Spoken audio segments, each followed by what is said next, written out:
Hi, welcome back guys. This is your friend, the D and WhatIf, with another fanfiction. This is the first part of What If Deku had more potential and power than just OFA. All credits for this video go to their respective authors, so please support the real author. Check out the link in the description for more details. Please give this video a like and subscribe to the channel if you want more videos like this. Now let's get into the fanfic.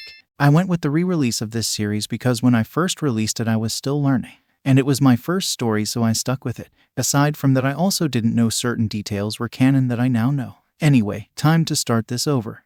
The image view pans out over Earth and then leads to the side of the moon and Earth together. Then the view shifts and zooms to the moon, or rather the facility on the moon's surface. A series of impressive buildings are scattered just beyond the Sea of Tranquility. From within these buildings, a pair of people look out a viewport to see the Earth shining blue and at peace. The two are mostly silhouettes, but one is a well-built man and the other an attractive woman who floats around him. So, now that the next generation has made great strides, what do you think is next? She asks as she wraps her arms around his neck. I don't know, but maybe it's time we look elsewhere for things that need to be protected and people who could use saving, the man says while looking up at her and smiling. She gives him a skeptical look and says, "What exactly did you have in mind?" He gives a wry smirk and says, "I'll show you," and takes her to another room where a machine opens portal for new possibilities. So do you think I can be a hero without a quirk? Izuku asks All Might, and to this All Might just sighs and looks down. Heroes face down all kinds of danger every day, and there's no guarantee that they can save the day. So no, I don't think you can be a hero without a quirk. As All Might says this, the look on Izuku's face shows that his whole world just came crashing down. As All Might is standing up, another voice calls out, "That's a pretty stupid and narrow-minded point of view, isn't it?" Both look around wondering where it came from.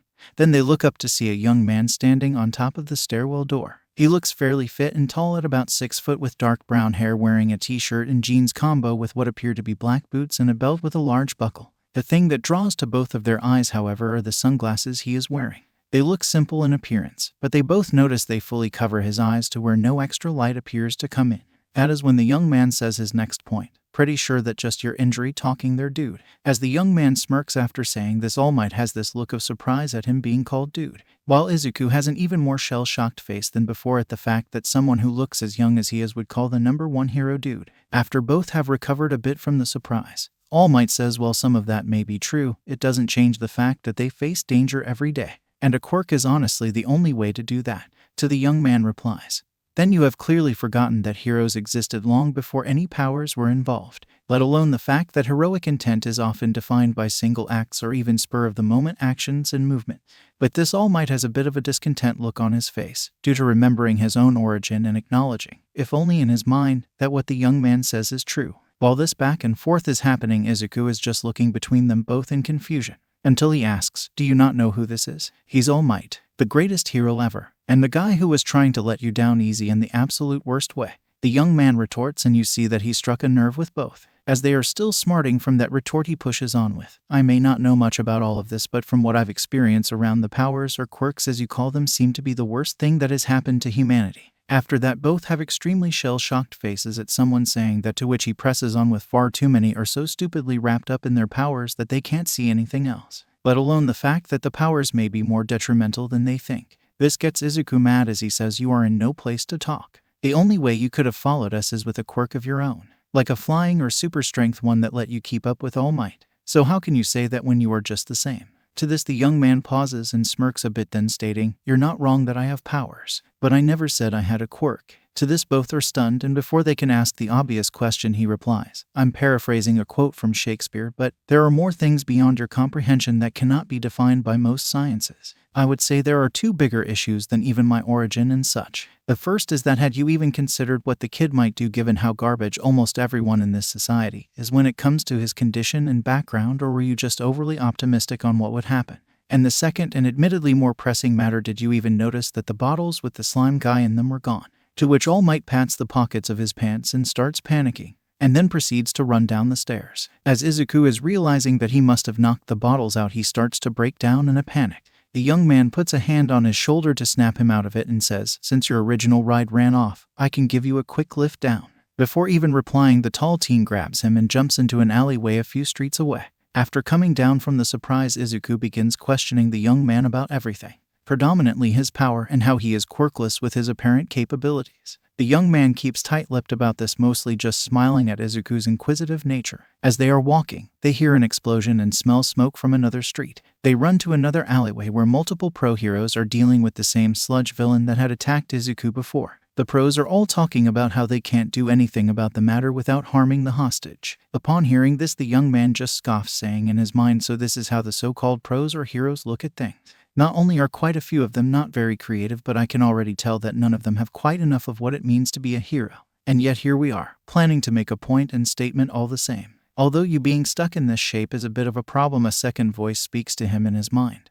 To which he replies, don't remind me. As he's about to go in to do something, he feels Izuku rush in from beside him. No plan, no idea what he can do. His feet just started moving on their own. At this, the taller boy smiles, knowing he is witnessing a true hero. Not one defined by something he can't control, but one defined by this courage and actions. As Izuku is running, he takes his backpack and throws it at the sludge villain's eye and blinds him long enough to get close to Bakugo and try to pull him free. Bakugo responds with, "What the hell are you doing here, Deku?" To which Izuku's only response is, with a shaky grin, "You look like you needed saving." In other versions, this would be where All Might would jump in to stop the villain after seeing a truly heroic young man showing him the truth he had forgotten. In fact, he is just about to do just that, when out of nowhere the other young man makes his move. His statement is simple: I knew you had what it took to be a real hero, even if these idiots refuse to see it. But that the young man unleashes a mighty punch that splatters the villain and even causes a change in the weather. Once his job is done, Death Arms tries to arrest him for illegal use of a quirk, to which he responds, "Why would I have something as worthless as a quirk?" Once they are all stunned by that statement, he says to Izuku, "I'll see you around, kid. You've got greater potential than you think." But that he leaps up high into the air, and when Mount Lady tries to catch him, a blue-skinned girl comes out of nowhere and seemingly winks them away. Not long after this, All Might comes to Izuku and tells him the thing he had been hoping to hear all along from anyone, that he too can be a hero. At this, he proceeds to tell him about his quirk One for All and how he wishes to pass it on to Izuku. Even while going on a mumble spree and eventually accepting All Might's offer, in a different prefecture the young man smiles and the young blue-skinned woman asks, "Something good happened with that boy, didn't it?" "Yeah, and I think we may have someone to relate to and work with to a point here. Plus, who knows, he may help fix the messed up version of humanity that has appeared here," the young man says with a small smile. It might be that justice still has a place in a world so badly warped. To those who may be questioning my aggressive put-down of quirks from my OC lead, it is honestly from a point of seeing major problems with too many people having far too many powers. For anybody who has seen The Incredibles, Syndrome's speech about the fact that when everyone is super no one is a very good point, and a problem that most of that world deals with more than they even care to look at. And it seems like their powers warp their minds as well. In contrast to the world of like the X-Men, where the mental problems or anger or similar are from experiences rather than the effect of their power. Two good examples are from the villains, where you get Toga, who is clearly influenced by her blood-based quirk, and Tabe from the Yakuza, who has been warped by his food quirk drove him insane. And I personally dislike the whole cheapening of what it means to be a hero. I may get more into that for a later chapter, but that is not why you came here. You're here to read about a hero's growth and those who help him along the way. Also, as an aside, if something is in italics, that is me speaking or putting my thoughts in. After I accepted the chance to gain All Might's power and to train under him, I began a painstaking path to improving my body. Because as All Might put it, if I gained the power and tried to use it now, I'd probably blast my arms off and die. So, I began my training to build up the power to inherit the greatest hero's quirk. During the 10 months to build up my strength, I noticed an unusual pattern with reports in the news. Every so often a big bust was being reported, both in country and a few overseas. Often by the time the heroes showed up, some other witnesses reported that someone had already taken down the criminal group that was the focus. There were a few heroes who tried to profit or take the credit for this, but later some of the same heroes were later arrested for other various charges. While many were disturbed and frankly terrified by this strange vigilante who was targeting all sides, many more were praising the fact that crime rates in certain areas were going down. On the flip side, there was a boost to heroes who had shown not just great compassion on patrols and such, but also in more quiet moments doing simple things like what I was doing for my training, cleaning up a location or even just helping in small ways. Another strange point for those heroes was how some of the villains were restrained or captured. A few of them appeared to be just tied up with ropes, string or rings or bands of light. And the more curious part is the same thing tying the villains up disappeared when the police had them in the maiden. I kept thinking back to that strange guy who not only told All Might off, but also pulled off an attack identical to one All Might himself would use. But I had no time to mull over these thoughts much. I had to improve fast enough to prove I was worthy of All Might's trust in me. He may have said otherwise and told me I needed to rest so I wouldn't burn myself out, but I needed to prove it to myself, more than anything. And on the day of the entrance exam to UA I had done it. With a shout as I finished with the last pile of garbage to be loaded on the truck, I heard All Might exclaim holy, stinking, super crap. And once he came up to me, he told me, look at you. This was you 10 months ago and now look what you've accomplished and built for yourself. You are more than ready to inherit my power. When I told I felt so lucky for this chance, he responded with a simple statement. There is a difference between being lucky and deserving. One is an accident, the other is because you have earned it. As I was crying at this, he proceeded to pluck one of his hairs and then said, now eat this. And thus, all my expectations and frankly everything I was expecting for gaining the greatest power ground to a halt. While this was happening, and All Might explained that you needed to have the previous holder's DNA to mix with a new holder by eating it to transfer. A pair were watching over both of us from the tree line. Once I had eaten the hair and All Might said it would take a few hours to digest and gain it, that was when they called out. So, you're just gonna send him in kinda blind to try and figure out how this works and haven't considered how he can fight it all, have you? Izuku and All Might hear from the tree line and see the young dark-haired man that talked to them about the problems of quirks and the society they built over 10 months ago. Not much had changed with the young man, his hair a bit longer, his clothes seemed somewhat tattered, and he stood taller than before. But the dark shirt, sunglasses, and boots were the same as were the blue jeans he was wearing. As All Might is freaking out about the prospect of someone else knowing more about One for All, the young man calms him down saying, relax dude, I've got my own set of secrets. And as dumb as the general population usually is, do you really think they'd even believe me if I said anything? With this statement given, All Might asks the big question that has been on his a few other heroes' minds. Why haven't we been able to find you or your accomplice down? Seriously, look at me. I'm not that overly descriptive to begin with. I may be a bit tall compared to most from Asian regions, but even then, I'm not overly flashy with how I do things like you. Hardly anyone would look twice at a tall guy with dark hair. Izuku pipes up next saying that he has a point. Even when he unleashed that big punch like you would do, he didn't call out a name of an attack or anything like that. And it wasn't like too many people got good footage of that whole incident. He could just hide easily in the crowd. All Might shakes his head in resignation and leads with, fine, but what are you doing here? And with what you said, it isn't like I really have enough time to teach him enough to use my power properly. The exam is this afternoon and he still has to wait to digest and gain the power, even with his sunglasses on. They can just feel the withering really, look coming from the teen. He lets out a sigh and says, what if we could give you a little more time to get a feel for what you can do? We, says All Might, but Izuku says, wait, do you mean that woman that appeared with you? Right, he asks this. They all hear a spectral, well, I'm not really a woman right now. And appearing out of smoke is an attractive teenage girl with blue skin floating in the air. She appears in what looks akin to a belly dancing get-up, showing of a well-toned stomach, as her medium-length midnight hair seems to absorb the light. Her appearance makes Izuku blush like mad, and All Might turns away out of trying to not look like a creep. The young man just sighs and says, you're wearing that belly dancer get-up to screw with them, aren't you? The girl laughs and says, I couldn't resist messing with them. They're both just so serious, floating around and causing the parts of her costume to jingle and ring. Well, I don't disagree, and frankly their reactions are hilarious. Let's tone it down so we don't seem totally crazy, he says with an eyebrow raised and playful smirk. Oh, all right. The girl changes into a what appears to be a red tank top with a black long-sleeved button-up shirt over it. Her lower half though looks as if she is wearing harem pants, with sneakers strangely enough. It is once she is done changing, All Might finally asks the big question.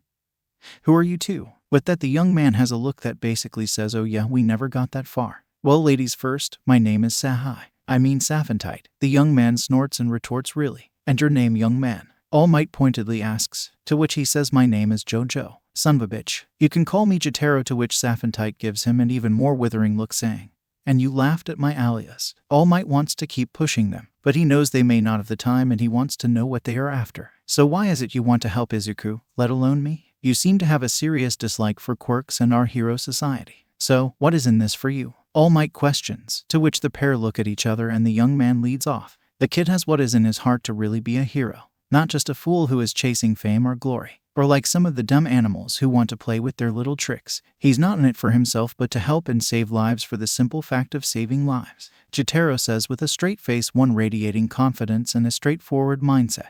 While All Might has more questions, he does acknowledge the fact that they could both be here to help. Then how do you intend to give young Midoriya the time he needs to grow into this? It's not like you can just stop time for just us. To this he sees Saphantite smile while Jotaro raises an eyebrow and grins saying, who says we can't? While All Might is processing this, Izuku starts of a crazy mumble spree trying to figure out all he has seen and heard both unusual figures say. to which Jotaro gets in front of his eyes and claps to snap him out of it. Once that is done, he says to Saphentite, so think you can do it? She looks to him saying, well, the question is for how long and what are you expecting me to pull energy from to use this spell? I can't just plop a temporal field down willy-nilly and expect everything to work out. Jotaro responds, matter of fact, you can pull from my energy to make the field, and let's give him another 6 to 8 months to train. That way there isn't too much strain on me, and we can get in the training he definitely needs. Saphentite looks at him with worry saying, are you sure? It'll take even longer for you to recover if we do that. I'm sure. I trust you and I know I'll be fine, he says with a small smile. Once this little moment has passed between the two, All Might calls out, whoa, wait a minute.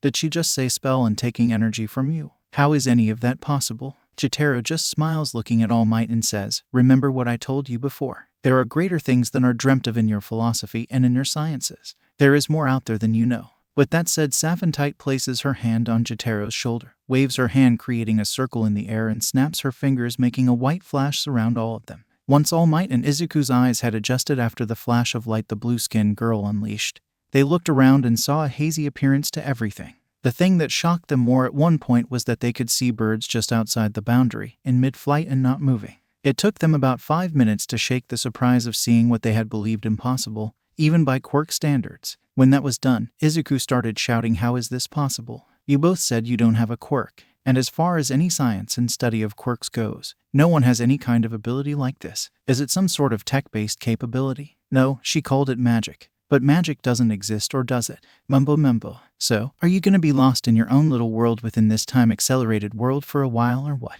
Jotaro asked with a bemused look on his face. This snapped Izuku out of it, and he was able to focus in on the two unusual people who appeared to be helping him out. All Might, while still reeling from this impossibility, adjusted more quickly and brought up a problem to their current situation. Even if this space is accelerated, we will still need necessities.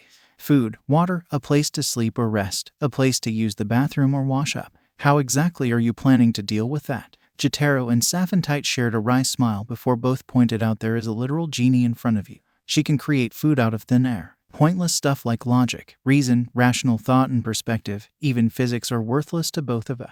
To illustrate said point, Saphentite waved her hand and created a plate full of sandwiches. Normally I'd leave the cooking to Jotaro since he likes cooking and is pretty good at it.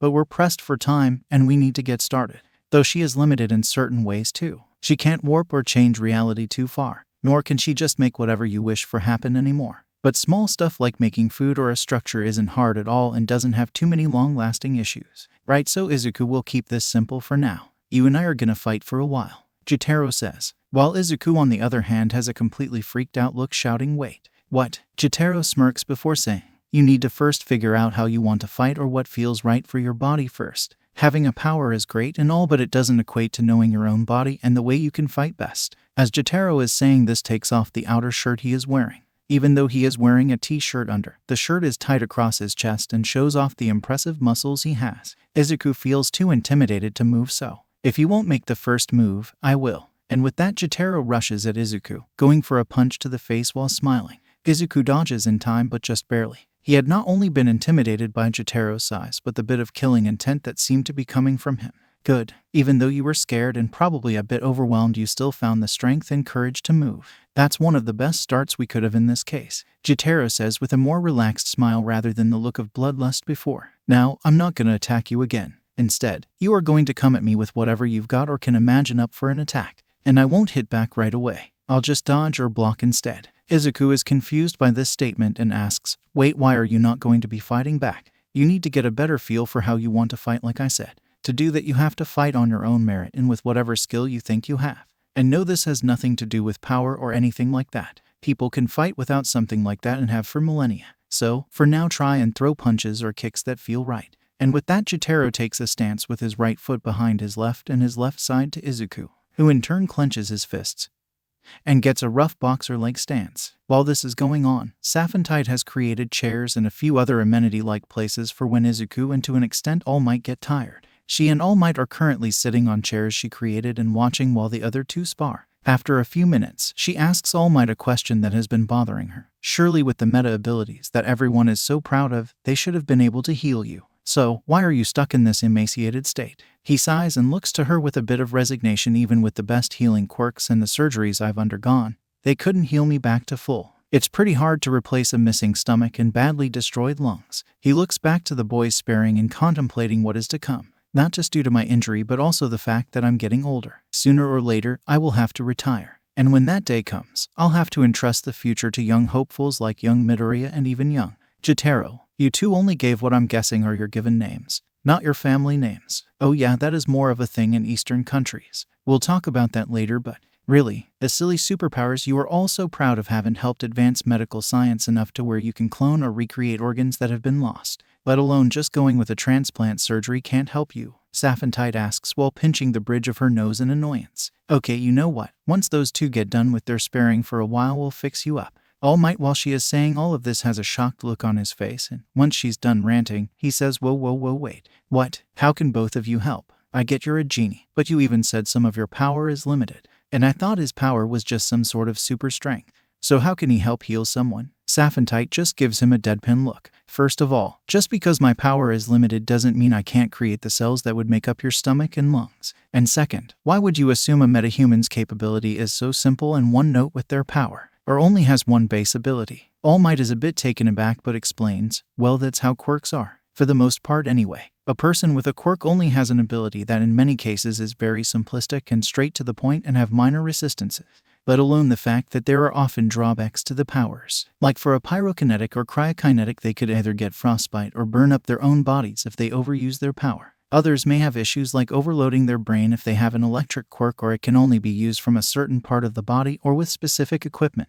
Even mutant type come with a few issues and drawbacks to how they are used. It's just how quirks are. Midoriya in his case must worry about the recoil from throwing a punch because the power is too much for most anyone to handle. Even just the average person will have a simple ability like extending fingers, glowing, making your hands like stone, etc. Saphentite's face can't get any more deadpan as she facepalms and shakes her head. Okay, putting aside the greater stupidity of everyone having completely worthless abilities they shouldn't even want, or rather need because they all seem like garbage, I'm going to guess you, even though you didn't have a power yourself, didn't have a problem with the recoil, did you? No. How did you know? She floats up and grabs a few drinks from the fridge she created and hands one to All Might. The way you went about describing your power that you passed to him. My guess, your ancestry granted you with stronger bones, muscles, and ligaments compared to most Japanese. Given the hair color and your build both buffed up and like this, you more than likely have some Euro ancestry. Probably a family member who is from the States or something. Wait, how did you? She cuts him off with, not important right now. Right now, we need to focus on fixing you up and getting Green Bean there ready. Speaking of which, the boys had stopped sparring, with Izuku breathing heavily while Jotaro looks like he hasn't even broken a sweat. Okay, looks like you have something of an idea on how to fight now, let alone how your own body wants to move in a fight. We'll take a break and rehydrate you. When the two reach the rest area and have gotten some water, Saphentite mentions her plan, an idea to fix up All Might a bit. Probably wouldn't hurt to do. And I'm guessing you want to use my gamma energy to stimulate the cells you'll recreate, right? We'll back up a bit. Did you just say gamma energy? As in gamma radiation? Are you crazy? That would kill me. Both All Might and Izuku are freaking out at that prospect, especially since they are talking about Jotaro using gamma energy and he just spent a few hours sparring with a guy powered by radiation. Okay, calm down. It's not exactly like that. It is true I can use gamma radiation and it can kill, but depending on the frequency of the radiation it can also stimulate cell regrowth. Jotaro holds his hands up in defense and explains. While they were talking, Saphentite has set up a table for them to operate on. Good. We're all set up to work. We just need you to take off your shirt, All Might, and we can get started. Don't worry, we've done this before, even to ourselves. Well, me more so. She doesn't have to worry since she's a genie. With a sigh of resignation, All Might lies does just that, but he stays ready just in case they do try to do something that would kill him. He isn't sure he can take both of them down, but he has already passed one for all to the next. He can still bet on the next holder to carry on his hopes and will, as well as become the next symbol of peace. With a wave of her hands, Saphentite starts a spell around the wound and the other areas that All Might mentioned were damaged from his fight. While Jotaro can't see the parts where she has reformed the old cells, he can sense the start of the change, as well as something else that even All Might isn't aware of. So, he channels his healing gamma wave, in small amounts, to those areas. The resulting gamma energy, and a few other energies moving through him, restores not just All Might's organs but brings some life back into his eyes. While he won't be the same as he was, he can breathe properly again and he can even feel his stomach. And how empty it is. When he stands up from the table, his hair is still down, but rather than looking like a skeleton, he looks closer to his buffed up hero self. He can even tell he's regained some of the time that had been dwindling away. He could be in full hero form for at least 6 hours. And even without one for all, he is still stronger and in infinitely less pain than before. Well, glad that worked. How are you feeling? Saphentite asks, and then suddenly All Might grabs her and Jotaro into a big hug, thanking them profusely. I believed I had lost everything. I was stuck at feeling like I was becoming useless. But you've both pulled me up and helped me recover. Thank you. Thank you so much. Jotaro just smiles and looks warmly at Saphentite. She has both a good and bad habit of pulling people back from the brink. My sarcasm has rubbed off on her over time, but she's still quite the optimist. Izuku can't believe what he has seen yet again. These two strange people have managed to buy him time to learn more and have restored the symbol of peace more than any doctor he has seen in their world. But before he can start in on questions, Jotaro tells him, it seems like that power he passed to you has settled in. Now we can get started on some real training and understanding. He cracks his knuckles and heads back to the spar area. Let's get back to it. Back in real time, the whited out area on Dagaba Beach disappears after about an hour. And once it has, the four emerge. All Might and his medium might form. Izuku looking a bit bigger and stronger than when he went in, and both Saphentite and Jotaro looking pleased with themselves on having helped both. Before they left the zone, the unusual two told All Might and Izuku that they will also be taking the UA entrance exam, with Jotaro saying, there's still a lot I can help you with, and I want to see how you can grow. Besides, it'll get those jokes who call themselves heroes off our backs if we go through some of the schooling. Even though technically I don't have a quirk, they still want to arrest me based on their pitiful narrow-minded arrogance. Once he had said that though, Saphentite smacks him over the head for that rather rude statement. Hey, I know about your opinions on a lot of this warped world of quirks, but there are way too many times that you pretty spiteful. So back off. He sighs but relents with alright, I'll lay off a bit. But if there is some asshole who pisses me off too much, it's on. Saphentite pinches the bridge of her nose saying, yes, and when that happens, I'll remind you again. After what felt like 6 months of training together, Izuku and All Might had gotten used to and were constantly amused by the other pair's interaction. But they had no more extra time to waste. The UA entrance exam awaited them. And that is where I will leave it for now. I know what some of you may be thinking. On giving Izuku an extra 6 months means that he could unlock some more of his potential sooner. And that is the point. The fact is, due to All Might not really understanding much more the symbolism and transmission of OFA, he doesn't have a clue on how to instruct in a lot of ways. My OCs will be helping in a few ways with that. But even though I have very few readers since it is my first story, I'm gonna leave a question for anybody who is reading this. Do you want to see the whole 8 months of training before the exam, or should I just go with a little sprinkled in at the start and toss in a few flashbacks during some of the later chapters? Reviews are very welcome. Oh, and don't worry, I will get around to explaining the OCs a bit more later. Yeah, so these will be fast uploads, as you might have noticed. Like I said in the previous, I had this planned for a long time, since I've had my own comic characters and universe made for a long time, but never had the confidence to pitch it. And now that I've started, I don't plan on stopping. At least not anytime soon. Well, here's hoping that you all enjoy. Let's start the show.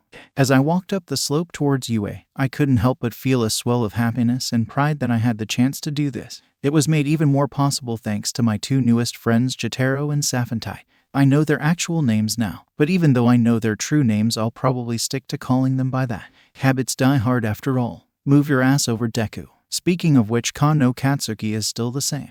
Yeah, those extra months helped with a few other things, including realizing that I can't keep using him as a yardstick, especially with what Jotaro showed and told me about heroism. He helped me to realize that the idea of winning isn't as straightforward as Katsuki likes to think it is. Plenty of room to go around, you know. After saying that, he has this shocked and of course angry look on his face. Why, you worthless. He readies to strike me, but I'm ready for it. Or I would be, if Jotaro hadn't grabbed the hand he was going to strike with and says, hey dumbass, how about you save it for later? Not like you deserve to be here anyway. He turns around to lash out at whoever grabbed him, but is a bit intimidated by this 6 feet tall brick house who stopped him. As such, he does the only thing his short-fused self can think of. He lashes out at Jotaro. Dumbass moment if I ever saw it. Who the hell do you think you are? He lets off an explosion point blank at Jotaro, and it does nothing. He doesn't even flinch, and there's not even a single mark on his clothes. To which he just responds, are you finished with your temper tantrum, little baby? And of course, Katsuki is dumbstruck that his almighty quirk was completely useless.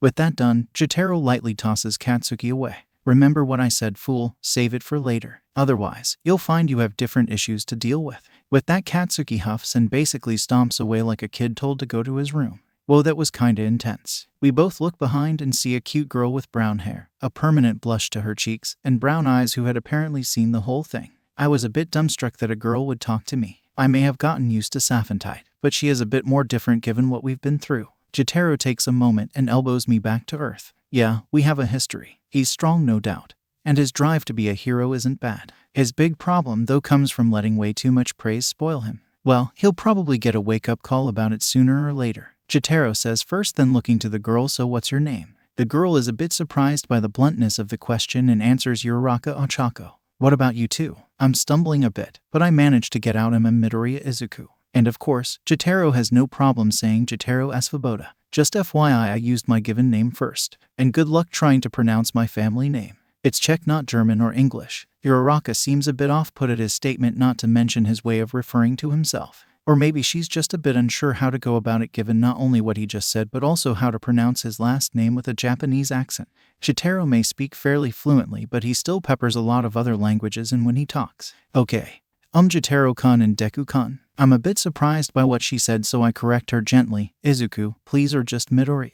That guy only calls me that as an insult, because my name can also be read as useless. Oh, I'm sorry, I thought it was like Deku, or I can do instead. She backpedals and gives a decent reasoning, so I take a bit to calm her down, saying it's okay. Not too many would find a positive spin for an insult, so thank you. We both blush a bit, and I'm honestly hoping the conversation can go a bit longer, but Jotaro brings us back to reality. If you two want to get to know each other more, maybe save it for after the exam. Come on. And with that, we both realize he has walked off and follow his lead. The exam itself isn't too hard. Saphantite made sure I could keep up my other studies. She seemed to appreciate my more analytical approach to things. Jotaro can figure out what a villain's plan is and can come up with a few ways to stop it, but he doesn't often think of a whole strategy. Though I think most of that is due to the generally overwhelming physical advantage he has. Not too unlike All Might. But once that was over, we all went to the auditorium for the overview of the mock battle exam for the hero course. Part of me wanted to geek out about Present Mike giving the explanation, but I kept it in. Once the base explanation was done, a tall student with glasses stood up with the question of what the fourth villain type was. But he couldn't just ask and started in on a spiel about duty and a few other things, before saying to Jotaro, "And you, why do you have your feet on desk? Are you disrespecting with exam and what it stands for?" While I was afraid Jotaro would go off on the guy, he kept his cool and retorted back, "And do you realize you're an obnoxious blowhard?" In case you hadn't noticed, Mike was getting ready to talk more once everyone had absorbed the base rules for the exam. And second, did you even notice how big of a scene you've made? Between that ridiculous rant earlier and calling me out, you've literally dragged all the attention to you. You doing this just to be famous or say you're gonna be the #1 hero? Cause if so, I think you've got the wrong idea about a lot of things. Before the bespectacled student could respond, Mike spoke up. All right, that's enough, listeners. Now you both bring up a point, because yes, I was just waiting before continuing my explanation. However, neither of you needed to call each other out. The fourth type of villain is just an obstacle, like a thwomp in those old Nintendo games. It is worth 0 points, so it's often better to just avoid it. With that explanation done, we each look to our numbers for the battlefields. Now all you listeners go to the buses to take you to your battlefields. Break a leg out there. I was heading to Site 2 while Katsuki was headed to Site 1. Before we headed out, I could see Jotaro smiling a bit, and I had a very bad feeling that a lot of people were going to be upset. But I couldn't worry about that now. I had my own exam to get ready for. At Battleground Beta, I saw Uraraka there as well. But I also saw the glasses-wearing guy too. Given the engines in his calves, I guessed he was probably a speed type of hero. As I passed Uraraka, I told her good luck, and just as the exam was about to start, I calmed my mind and thought back to those moments in the time bubble. Izuku laid crumpled on the ground with 2 broken legs and a broken arm, barely conscious. Well, that isn't entirely surprising, All Might said, though his explanation at how to use it had been helpful to a point and Izuku had bulked up enough to not blow up his body. It still wasn't overly helpful for the long term, and that is precisely why I wanted to give him a bit more time. Also, would this have happened to anybody who you transferred this power to? Well, probably not you given your capabilities, but yeah. All of the previous holders of One for All had to dial in the amount of force they used or they'd break their bodies. Even through the sunglasses, you all but see the annoyed look on Jotaro's face. All the more reason to question why all those idiots think quirks are a good thing. Okay, I'll help with healing as well, and then we'll work on figuring out how to dial in the power. I'll admit I'm used to limiting myself on how much force I unleash, but not for that reason. As Izuku was being healed by Jotaro and Saphantite, All Might saw his eyebrows raise at point during the treatment. At a meal the 3 and later a few days, he questioned what surprised him. Oh, that. Yeah, he's more like you than you'd think, All Might. I'll explain more later, but both of you have much more potential than you believe. For now, we need to fully help you figure out how to use this quirk power of yours. He set down his spoon and had me come to a different spot than where we usually spar. During the few times you've been sparring with me, Safi and All Might, it seemed like you had managed to find the limit you can unleash at once without hurting yourself. Though it seems like you are only using it in parts of your body. Wait, how can you tell? Izuku asked. I can sense energy. And it feels like you are just opening the floodgates in parts of your body. You're trying to release all the flood at once from a single gate, which is where the recoil comes in. Luckily, you've figured out your limit, but you still keep using just parts of the dam. Then what do I? Wait, parts of the dam. Floodgates. Izuku started into a shorter mumble spree that ended with "that's it." Saphantite looked at him confused and asked, "What's it?" You're right. I'm only using parts of the dam to hold back a river. Instead of opening just one floodgate, I need to open them all with the same small amount. With the explanation done, Izuku did just that, spreading the power he felt before across his body. There was a crackling of energy all around him. Well now, I knew you figured it out, but I wasn't expecting this. Can you hold it? I don't know how long. Jotaro smiled and said, We'll work on extending later. For now, just get used to the feeling. Over time, Izuku figured out how to hold the state longer and took to calling it full cowling. All Might gave him a thumbs up at the name, but the other two rolled their eyes. Jotaro later had Izuku focus on meditating while holding the power. He later revealed he meditated to better limit and feel out his power and how much he could use. This would help Izuku in various ways later. Izuku started gently breathing and started the power of OFA running throughout him. A few other examinees thought he looked stupid standing like that, but others noticed a calm focus that had appeared on his face. The second the doors opened, he rushed forward, engaging a few one-point bots. While the others were still processing things, Present Mike shouted over the intercom, There's no countdowns in real life. Get moving. The green kid is already racking up the points. As Izuku was running through the battlefield looking for targets, he noticed a few of the other examinees' quirks. The first that caught his eye was a boy who fired a laser from his stomach. And just as he had figured, the glasses boy was sprinting around at high speed with his engines. Uraraka surprised him somewhat, as she seemed to be lifting the robots and making them crash down. All the while, Izuku was racking up point after point. Okay, that's around 60 or so. I'll get a few more then. Suddenly, he felt a rumbling throughout the battlefield and saw a huge robot rushing through. Are you kidding me? That is supposed to just be an obstacle. I better get clear before. Oh, Izuku turned and heard a girl cry out. It was Uraraka. Her leg was pinned beneath some rubble and she was right in the path of the zero-pointer. That's when Izuku's legs just started moving on their own again. He rushed past the glasses guy with a determined look. When he got to Uraraka, he got the rubble off, but there wasn't time to run away. So, he did the next best thing he thought of. He pushed most of his power throughout his whole body and punched the zero-pointer so hard it fell over backwards. Even though he had used most of his power, the recoil wasn't as bad as it had been the first time he used it. In fact, he felt some of the damage healing a bit, but he wasn't sure how. Didn't change the fact he was falling faster than he could heal. He was about to throw a punch that could soften his impact when, slap, Uraraka slapped him across the face and removed his gravity. As he got closer to the ground, she released the weightlessness she had been maintaining, and promptly threw up. Once that was done, the youthful heroine recovery girl showed up and healed Uraraka's ankle and was about to help Izuku when she noticed who he was and that he had started to heal a bit. Interesting, dearie. You're healing yourself without having to think about it. Yeah, I don't know what's going on, Izuku stated while he laid on the ground. He couldn't stand, but he was at least conscious. Well, I'll help you finish what your quirk had already started. She proceeded to kiss Izuku's cheek, and his limbs healed. But he wasn't exhausted. Tired or winded might be better to describe it, which surprised Recovery Girl. She was not, however, surprised by what he said next. Is Uraraka okay? Recovery Girl smiled and said, She'll be fine. Now how about a gummy for you? It would be about a week or so before the results of the exam came back, but Izuku felt proud of his achievement, both in facing the villains and in saving those who needed help, even if it wouldn't net him any points. That's what a hero is supposed to do, right, All Might? John, Sahara, he thought aloud while making his way back to the entrance of the battleground. I'm leaving it there for this chapter, but I'll be adding what Jotaro and Saphantite did during their exams next chapter. It'll probably add it in tomorrow or so, now that I'm actually getting down to writing all of this. So this chapter will be following my OCs, mostly Jotaro. I'll also drop a few other parts to point out about some other things from my own universe. I'm kinda using this medium to feel out more of what people think about my characters and stories. Might toss in some parts from some MHA characters I skipped over last part. Anyway, on with the show. After sniping back at that jerk who made a big deal about not everything being explained up front, I checked my number and it had Site 1 on it.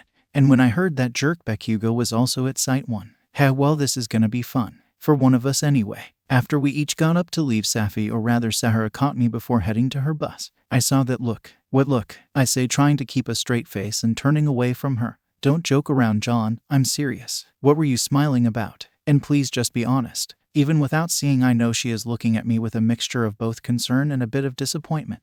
Not that the latter isn't unwarranted. Okay, I'm at Battlefield 1, and so is Bakugo. She sighs and has hem-haws around a bit before saying, "Don't try to sabotage him, okay? We both know he kinda deserves to lose everything here. But there is no reason to take away or cripple his powers or anything like that. Just focus on your own score. Okay, I'll hold back a little bit but no permanent promises. And if I focus on my score, he probably won't be able to do anything about it or even keep up. He doesn't seem the type to stick his neck out for someone else." I can tell she's giving me a questioning look, so I explain, "I'm betting there's more to this whole exam. And it's not just about taking down villains." Mike's explanation, the fact that he called it an obstacle more than an enemy specifically. The whole school motto of plus ultra and pushing beyond. More than that, if these guys and their tests are just about fighting villains, then that's no better than just training up a bunch of thugs. Which frankly is about what Bakugo seems to think everything of being a hero is about. She puts her hand under her chin and mulls it over before saying, "That's probably the fault of the media, as usual. They're almost always garbage and only show what sells." I snort at the smart mouth she learned from me. "Good luck out there, Sahara.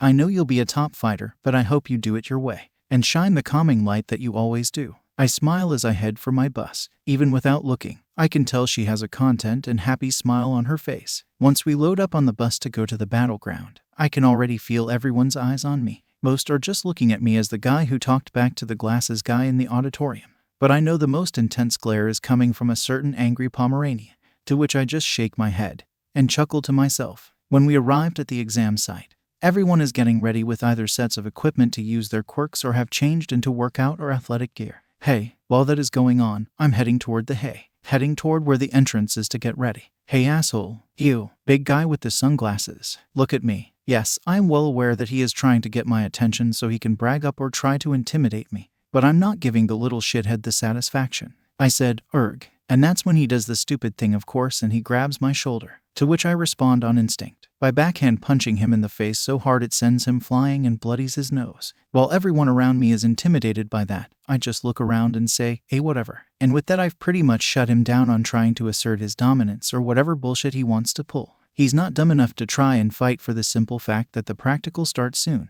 Once I hear the doors to the city open, I sprint off. No one else is ready since most were still dumbstruck by my smacking the little shit like that. As I'm going through the city, I break almost every robot with a punch. I may not have my full strength, but it seems like they went with easily breakable bots. Probably a good thing. This is a school entrance exam after all. If they don't make it to where people can do some damage, with as weak as a lot of quirks are, then they won't get enough for the government to pay out for their training. Damn it, that feels all kinds of wrong to say. Ever since my powers awakened, I've never felt comfortable with the idea of working for the government by using my powers. I'll aid them in crisis, but I'm not working for them, especially after what happened long ago. Anyway, I know I said I wouldn't sabotage him, but it's not really my fault that I happened to get most of the bots Bakugo is aiming for. At one point he was literally following me. He'd tried twice to pass me, but that led to him getting smacked by a bot. Clearly, he has a bad case of tunnel vision. After that though, I happened to break bots before he could. I think I've gotten about 64 points or so. Not sure, lost count after a while. But I also try to help a few others, though mostly those who miss that rubble is about to come down on their heads. Like this one girl who seemed to be throwing acid or something on the bots. Tricky ability, as is the flexibility she shows while attacking and dodging. Though it's not gonna help her when the top of a building is coming at her. An intriguing one was the short, and I mean really short, kid who seemed to be going more for stopping the villains with some sort of balls and hitting a button to turn some of them off. Not if that counts, but given the electrical energy I sense around, there's more than likely hundreds of cameras watching all of this going down. Then I feel something rumbling out of the ground. Given how big it feels, it is more than likely that 0-point bot that glasses guy wouldn't wait to hear about. I leap my way over towards it and I sense the strangest sight. There was a girl with very large hands a little way in front of it. She more than likely fell trying to get away from it and couldn't get up before it was almost on top of her. No, that isn't the strangest thing. No, the strange part is that the bot had stopped, or rather one tank tread had stopped or been gummed up. Tiny, despite seeming like a coward, had tried to stop or slow the thing with those things. It's not a permanent solution or fix, but it actually did slow it down. Not sure if he did it because of the girl there or if he did it just out of fear. Either way, he had the guts and heart to try. Though he is apparently dumbstruck that it worked, cause he's not moving. The girl yells at him to move and he seems to snap out of it. She also still tries to run, but I'm guessing she rolled her ankle, so she can't move too fast. I got there just as the huge fist of the bot was about to crush them both. Though the big-handed girl has got plenty of heart herself, Shorty had the problem of too short of legs, let alone the fact he stopped after realizing what he managed. And I guess out of respect that he tried to save her, she picked him up and threw him out of the way as far as she could. When she sees that she isn't going to be crushed, she looks up at me and asks who, what, how, where. Is this really the time to be playing the random questions game? I shout as she snaps out of it. Can you hold it for long? I can't move very fast right now. I grunt and just say, or I can just finish this now. Stay, or rather get back as far as you can. I don't know how badly this thing'll fragment once I'm done. And with that I shove the bot back with as much strength that I can muster, which makes it bounce back a bit. Then I finish it after ripping the big metal arm out and crushing it with its own arm. There is a bit of debris that falls towards her. She smacks the first few pieces away. But when the head starts falling towards her, she knows she can't stop it and braces for the hit. But when it doesn't come, she looks up and sees me holding the robot's head like Atlas holding the world. I think, you, okay? I asked with a smile directed her way. Why, yeah, thanks, okay. Why is she stammering? Hey, are you too? Okay. Guess short stuff has some more of the right stuff in him than I thought. Oh man, that was crazy. I just started using my quirk as best I could. I wasn't even sure it would work. And then whoa, hello sexy. Okay bub, hold it. I'm just gonna stop you right there before you finish that sentence. He looks up to me and asks, what do you mean? She's attractive and fit, girl, what's wrong with saying that? I pinch the bridge of my nose, shake my head and tell him, isn't there, you should say first. He thinks for a sec and then says, oh yeah, thanks for the save. Or maybe it was a reciprocal save. I started throwing more of my balls when I saw you fell. The girl sighs and says, while I'm not overly appreciative of the whole just focusing on the fact I'm attractive, I do appreciate that you still tried to help even when you had no clue it would work. This seems to make him feel better about his chances, but before he gets the chance to say anything I say, yeah, even if it was desperate, it wasn't a bad idea. But next time don't be so overly surprised that it worked that you forget to keep moving. Right, he says despondently. He perks up though and introduces himself. My name's Minoru. What's your name? Pretty sure that was mostly directed to the girl, but he was smart enough to play it off. Oh yeah, what is your name, big guy? I'm Kendo Itsuka. Okay, I heard a little something different there from her, but I'll worry about that later. We're gonna have to stick to calling me by my given name. Pretty sure neither of you can pronounce my family name. I'm Jotaro Dmitry Svoboda. My last name is Czech. Yeah, okay, definitely can't pronounce that with the Japanese tongue. Minoru says rather bluntly, which is something I do appreciate. Tiptoeing around an issue doesn't help. Then I hear Itsuka suck in air as she tries to walk on her hurt ankle. The response group for the exams just got here, but they're a way off. I can carry you both back so we can get out of here sooner. Minoru perks up and says, really? Thanks, man. Itsuka looks down before saying, yeah, thanks for the help. Not sure why Itsuka said that in a soft voice, but whatever. Alright, hop on my back, Minoru. I'll pick up Itsuka. Wait, what? She says as I grab under her legs and back. Minoru, on the other hand, got himself under my sweatshirt. When I ask why he did that, he says, I saw how you leapt around the place earlier. I'm not taking any chances on falling off, so I'm getting as close as I can. Fair enough. Hang on. I leap into the air high above the buildings that make up the mock city. After 2 leaps, we land back at the entrance where this old woman comes in and appears to be kissing some of the injured. So, what's up with the old lady? Well, I never, young man. Well, you can forget about me healing you up after that. I raise an eyebrow at that statement and say, that's fine. I don't need it right now anyway. Itsuka here is the one who is hurt. Think she twisted her ankle. Can you put me down now? This is embarrassing, she says while Minoru climbs off my back. Wait, what was that? I ask because I wasn't paying attention, to which she semi-violently exclaims, put me down, and then enlarges her fist and punches me in the face. It doesn't hurt, but it is annoying, so I say, okay, just relax. I'll let you down. Once that is done, Recovery Girl kisses the Itsuka's ankle, which heals it right up. But it is still a weird visual. Hey, good luck you two with everything. I gotta head out. I'll probably see you later. Minoru gives me a thumbs up and says, heck yeah, man. No way they won't accept you. Itsuka, on the other hand, just says, yeah, and hey, thanks for the save and the help. I just smile and say, isn't that what we're all here to do? Or rather, learn to do. Later. I know I shouldn't be worried about what John could do, but I'm a bit afraid of what he could have planned, especially since we know about Izuku's history with that Bakugo boy.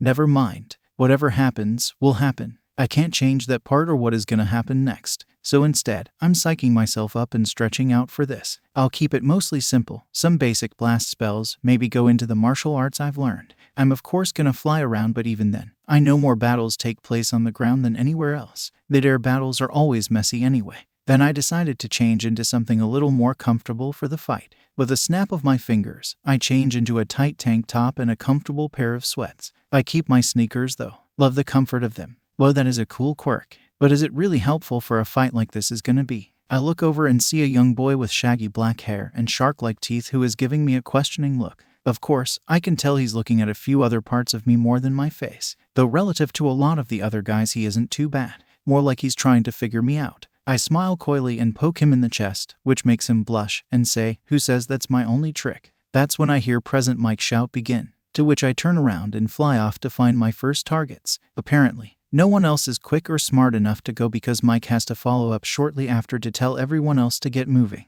As I fly around to spot a few two-point robots behind a building and blast them with a few spells. They break rather easy, but that probably should be expected. They are sturdy, but against those with a lot of different forces at their disposal, it's no surprise they can't hold up. While I'm flying around, I notice a boy who seems to be as tall as John is. He's doing some strange thing with his 6 arms. Okay, guess it's not the craziest thing I've seen. Then I spotted that boy who was asking how helpful my power was. I have to admit I'm a bit impressed. Not only at the damage he can take, but also that he can dish out a fair amount when he gets close. He goes a bit too forward in a lot of his attacks though, and he apparently doesn't look behind him. As he is about to be attacked by 2 robots, I blast them. When he looks up and sees me, the look of shock on his face is almost priceless. Told you I had a few tricks. I land and there is a 1-point bot coming at us. So, I take this chance to show off again. I rush at it, dodging its strike with an almost dancer grace and smash my fist clean through the head. And now he and a few others have to pick their jaws up off the ground. I roll my eyes and take flight once again. After a while I've gained quite a few points, around 65 points, when I see a huge robot appear out and start attacking the Mock City. And, okay, honestly, I'm just a bit surprised at the amount of crazy to make this thing, let alone unleashing it on a bunch of kids. But I guess if they couldn't face up to big threat like that, then they. And that is what he meant. He must have suspected that they would test whether someone would be willing to jump in to save someone else. I fly over and I see the 6-armed boy trying to help and protect a floating set of clothes. Okay, this is just getting weirder and weirder. But he can't move fast enough to get away from it. I fly down as create a barrier to protect both of them as well as myself. But I have to admit, this thing's blows actually are pretty heavy. I can't hold this forever. Go. At that, the 6-armed boy takes off doing his best to protect whoever that is. John would probably be able to tell without asking. The part that makes me annoyed is that if I was at my full capability, taking this thing down would be easy. As it is, both me and John are stuck at low levels, like with a teacher system in an MMO or something. Damn, when was the last time I played a good MMO? And oh crap, shouldn't have gotten distracted. That little bit of my mind wandering was enough to weaken my barrier. And the bot breaks through. I know I'll survive the hit, at least I'm pretty sure. But then all of a sudden the shark-toothed boy comes out of nowhere, grabs me and throws me out of the way, and promptly gets smashed. Time's up. Present Mike announces, and the 0-pointer lifts its arm up and I can see the boy down in the crater. Just when I'm about to check to see if he's okay, he jumps up shouting, I quote, "him alive." Which does surprise me. "You're one crazy gutsy guy, you know that," I say to him with a smile. "Any injuries?" "No, I'm good. I can harden my body so I can take quite a lot of hits. However, I would really like to not go through that again," he says as he demonstrates his hardening ability. Well, that explains how and why he did that. But still, I doubt he knew he'd be able to tank that huge hit. Well, how about I give you a lift to the entrance? We'll grab the 2 I saved originally on the way. Okay, but how will we all? As he's talking, I create a magic carpet and Pat next to me to get on. He does with some reservation. And once it takes off, he grips the edge for dear life. The 6-armed boy and the clothes aren't too far away and we fly down and offer them a ride. That's when I realize that the clothes, or rather the person, is a girl when she cheerily says, "Wow, really? And is that a real magic carpet, or is it something to do with your quirk?" She's a bit of a bubbly girl, isn't she? Though her invisibility is weird. Like what, she can't make other stuff invisible? It's just her skin. Oh, that's a bit of a rabbit hole. Pretty sure I don't want to follow it. To get my mind off of it, I ask, "Anybody need a little healing?" "Oh, and my name is Safentite Anwar." The big guy speaks up first. "Yeah, I hurt one of my arms catching her after she fell. It's not a huge deal though. Someone else could go first." "Oh, my name is Shoji Mizo." The invisible girl speaks up next. "I'm good thanks to you, Shoji-kun, I'm not hurt at all. And my name's Hagakure Toru." The shark-toothed boy finally gives me his name by saying, "Well, you know I'm already okay. But my name is Kirishima Ijiro. Good to meet you, Safentite. Oh, I forgot to say this earlier, but I introduced myself in the Western way. My family name is Anwar. My given name is Safentite. Though personally I don't really care which you use," I say with a beaming smile while I create some bandages to patch up Shoji. The boys blush a little, probably thinking I'm cute or something, and Toru pops in with the question, "Where are you from? If you introduce yourself that way, you're from the West, right?" "My dad is from Pakistan." That's where the last name comes from, and he was more comfortable with the first or given, middle and last or family naming convention. They all ooh at that, but I guess it is a bit of novelty for them since they've probably never met someone foreign. Once we land, they start to talk about how well they did, but I tell them I have to go and that I have to meet up with family once I'm done. "Hey," I turn and see Ijiro looking a bit bashful, and he says, "I hope I'll see you in class." I give him another bright smile and say, "You will. I have no doubt about that." It's been a week or so since the entrance exam. I wonder if Uraraka was able to get a fair number of points. Her quirk was impressive, and it seemed like she managed to take out a decent amount of enemies with it. On the other hand, I wonder what my final total actually ended up being. "Izuku, it's here," my mom says before handing me the envelope. When I turned it on, it flashed to life with the announcement, "I am here as a projection." All Might announces when I started the holo projector inside. But why is he doing this? I know you're probably confused, young Midoriya. But you see, I am going to be your new instructor in Heroics 101 at UA. Of course, given what I know of OFA now, he would have been looking for a new person to accept the responsibility and power. And we're better than the top hero school that he's an alumnus of. What's that? I have more of these to do later. Oh fine. Anyway, on to your results, young Midoriya. You did quite well on the written exam and passed with flying colors. Now for the practical. Here it is. The bigger questions I have will be answered here. During the exam, you scored a total of 65 villain points. Wow, I knew I was in the ballpark with the number of robots defeated, but I didn't realize I had taken out quite that many. However, there are other matters when it comes to being a hero, a factor you know and showed quite well out there. After saying this, the projector cuts to images of me helping and saving others amid the chaos, and when I charged in to save Uraraka-san. And then, I don't know how to describe it other than in parade of people praising me. Many of those in my exam group. They were talking about how I'd inspired them to try harder. Even a few who thought that I should get a few points for actually stopping the attack of the zero-pointer. All Might is shown again and notes that UA couldn't just ignore how a person could inspire such courage and heart. Thus we have the hidden part of the exam, rescue points. And with this, you have another 65 points added to your score. My jaw drops at that. I didn't just pass. I went above and beyond probably what most would have ever believed. Prep. Now my eyes are filled with tears. As I'm wiping them, I see All Might leaning towards the camera, his hand extended in his same inspiring smile. "Come, young Midoriya. This is your Hero Academia." And the tears flow even more. After a week or so, I got a letter from UA. Technically, it wasn't my exact address, just one I figured most wouldn't look too closely. The part that was weird was that there was a holo projector in the envelope. Okay, so All Might is giving these announcements of acceptance or failure. I get that he's a big name and face for the pro heroes in UA as well. But it's a little weird that he's taking the time to do this. In case you were wondering about why I am the one giving your score and whether you were accepted to UA or not, it is for a very good reason. I will be your newest hero course teacher. I'm even sure what to say that, but I guess it does make sense. Even if he didn't choose Izuku as his successor, he would have had a great crop of possible heroes to choose from to become the next him. Right, I know. I still have a few more to do after this. Anyway, young Svoboda, during the battle trial you racked up an impressive 65 villain points. However, that is not the only thing we grade for in this exam, something of which you apparently realized, HM. This was the case of you stepping in harm's way to help two others you didn't even know. As such, we here at UA also have the hidden system of rescue points. Did he really need to say that with all caps? For not only saving those two from a terrifying situation, as well as helping a few others who got themselves into other kinds of trouble, we have awarded you another 65 points. Well, I'm never gonna complain about that score. However, due to a bit of negligence on your part, we have also docked a few of those points. We did catch that you said to get clear and didn't know how it would break. You still went about destroying the 0-point robot, and some of the debris almost hurt more than just the other examinee there. You know what? I am glad they did take that into consideration. I knew no one else was around for a way, but it's good they caught me on it. This is a docking of only 10 rescue points. However, some of the ones who pointed said matter out did acknowledge that you acted in about the only way it would work at the time.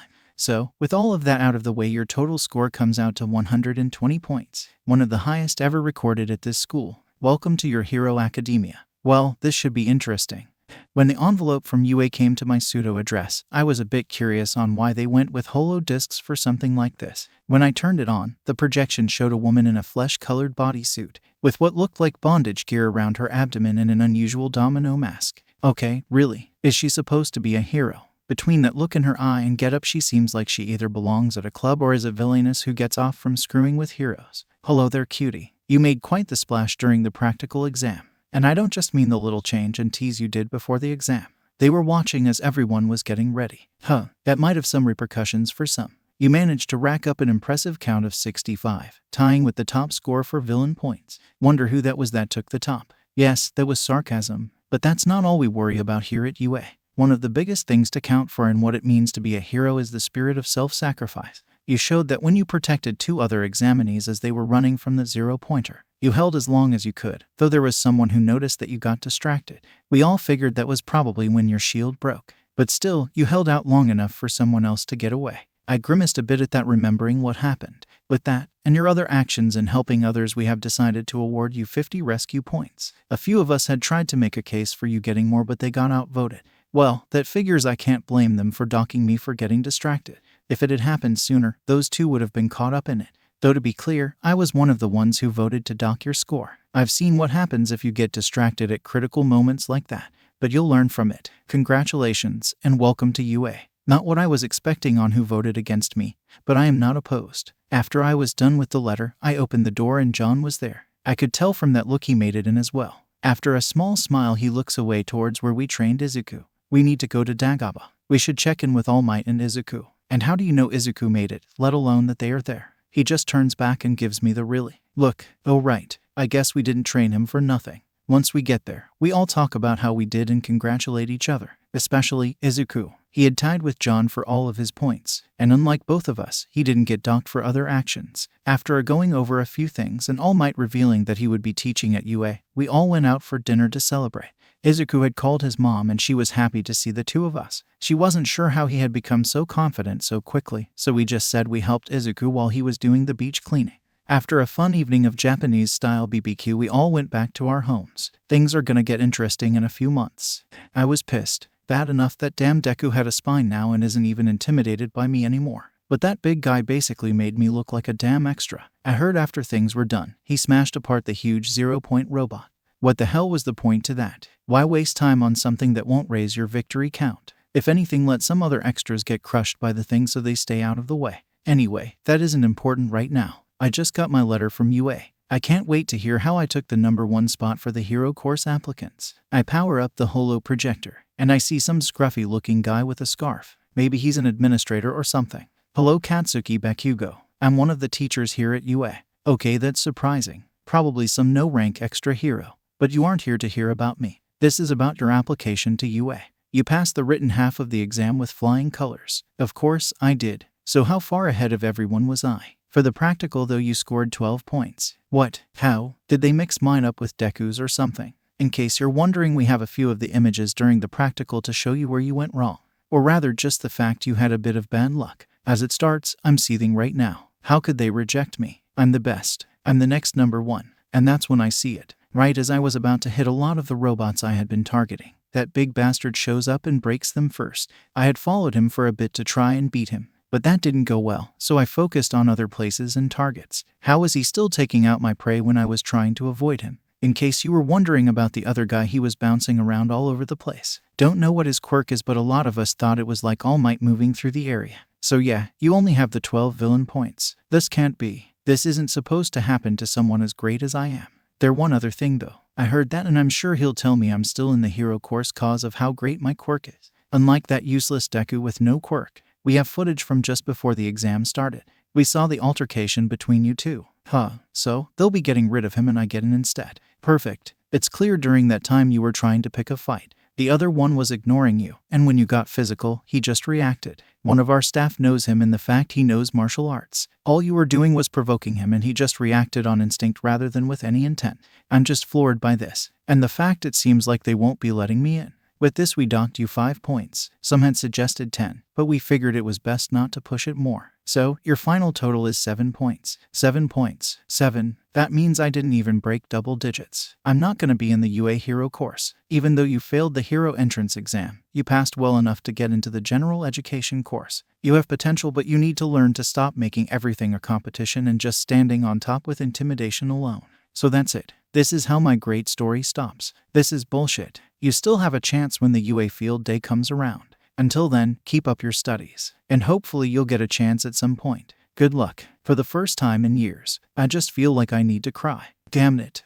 Ashido called me and asked to meet up. I guess she got her UA letter too. I hope I made it. It's not like I've got the flashiest quirk out there, but maybe I'll still have a chance. When we see they are holo projectors with a video, we decide to turn them on separately. Don't need the audio running over each other. Ashido goes first and present Mike is the one talking to her. He mentions that her written test needs some work, but she still passed. When it came to the practical, however, she scored 40 villain points, though she did need to get saved at one point. Whoever that guy is, he's as tall as Shoji, and he seems a bit more manly and built too. But Mike is happy to say that she passed the exam, and she is going to be in the hero course. Anyway, now it's my turn. Present Mike is the one giving my review of my exam as well. I'm a bit happier at the fact I scored higher than Ashido on the written exam.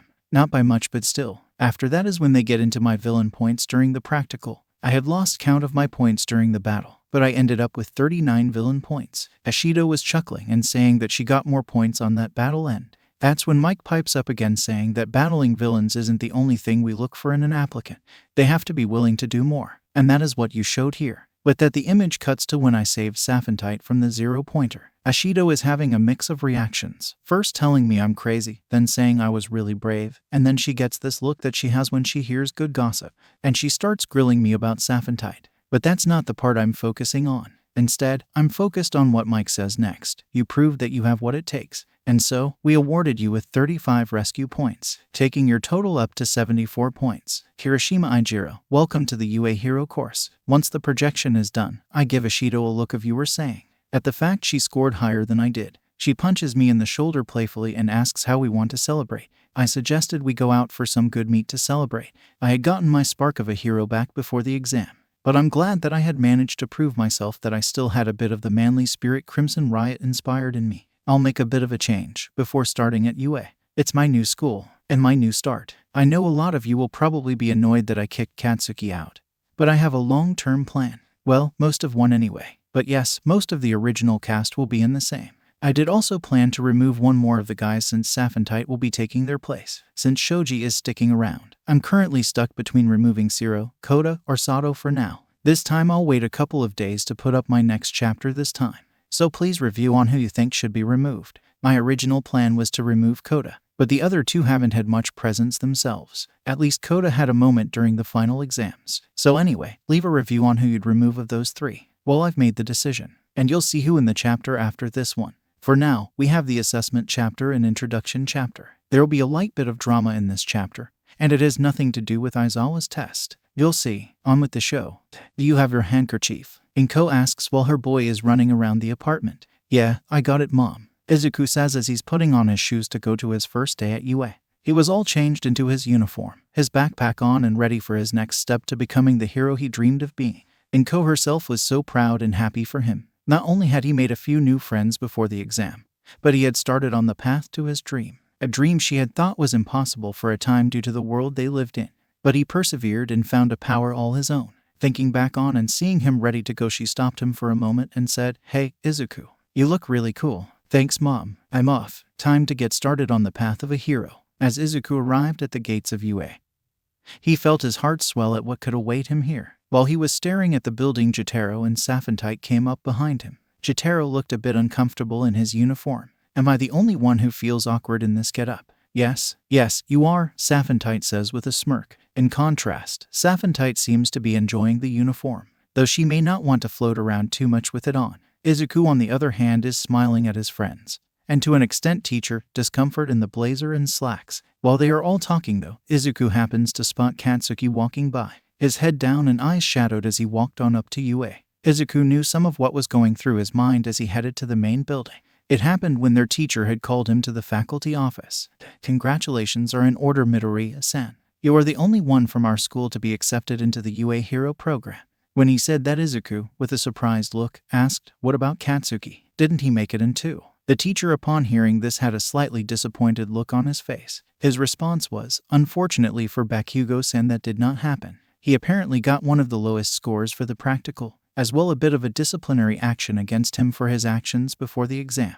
Izuku's eyes widened as his teacher explained that he must have been in the same group as Jotaro, even if he didn't sabotage Katsuki directly.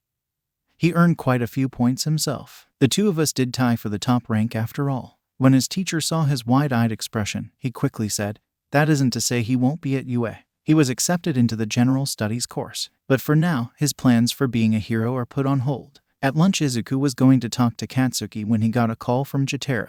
"I'm guessing your teacher told you about where Katsuki ended up at UA, didn't he? I know you want to help him, but now isn't the time. He's not ready or in a spot where your help will actually help him." As Jotaro was talking, Izuku was trying to catch up to Katsuki. "Then when will be the time? I don't know what he might do." "Yes, you do. You've known him your whole life. I know you know how he thinks for the most part. But this is coming from someone who has been where he is at. You must process where you are at or where you've fallen first before you can pull yourself up a bit.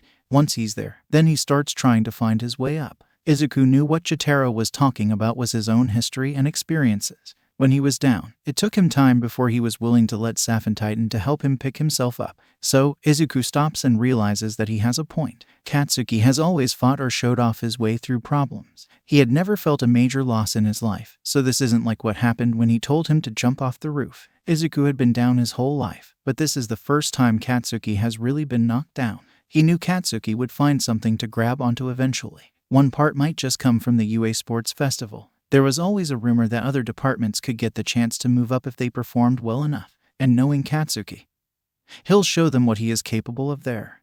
While Izuku is watching Katsuki walk by, he is very tempted to talk to him. You can't go talk to him. Not only is he not ready, but coming from you or me or anyone in the hero course, it would just feel like he's being insulted.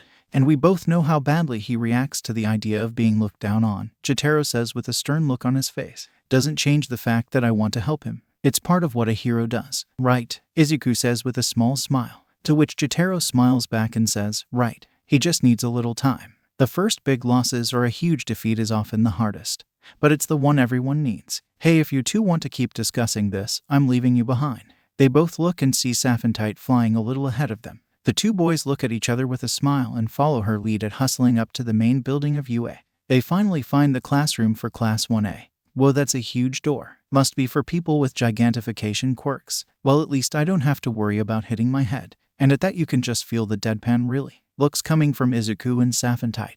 When Izuku opens the door, looking around at a few different groups of people talking and others just sitting at their desks, suddenly, the bespectacled student from the exam came rushing up to the three of them. Excuse me, I am Ida Tenya from Selmay Private Academy. I wanted to ask you something. You knew or understood something about the hidden part to the practical, did you not? Izuku is a bit flummoxed by how close he was while asking that, but responded, no, I didn't know about that part, though I think Jotaro did. At that, Ida looks up and sees the young man who told him off at the overview for the test. Wait, you knew about the hidden part of the test, but I thought, well, that I was just a muscle head, right? I prefer to keep people on the back foot about what and how I can do things. I may end up telling all about some of what I can do later, but yeah, I knew there had to be something more to it. If this place was just about training us to fight villains or just fighting in general, then it would be kinda defeating the purpose of becoming heroes. Not everything is about a fight. When Jotaro said that, you could tell that Ida was surprised at the reasonable explanation he had given. I see. It's clear I need to open my mind to more outlets and opinions of people, let alone realizing my own shortcomings. Thank you, he says while bowing.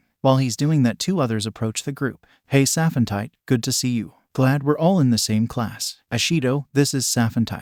She was that awesome fighter at my exam site. A red-haired boy says and introduces a pink-haired and skinned girl. Yo, I'm Ashido Mina. Heard a bit about you. It's nice to meet you. Titan has a puzzled expression for a few seconds, then goes, wait, is that you, Ijiro? I didn't recognize you with that hair. When they all hear her say his given name, the other students all perk up a bit.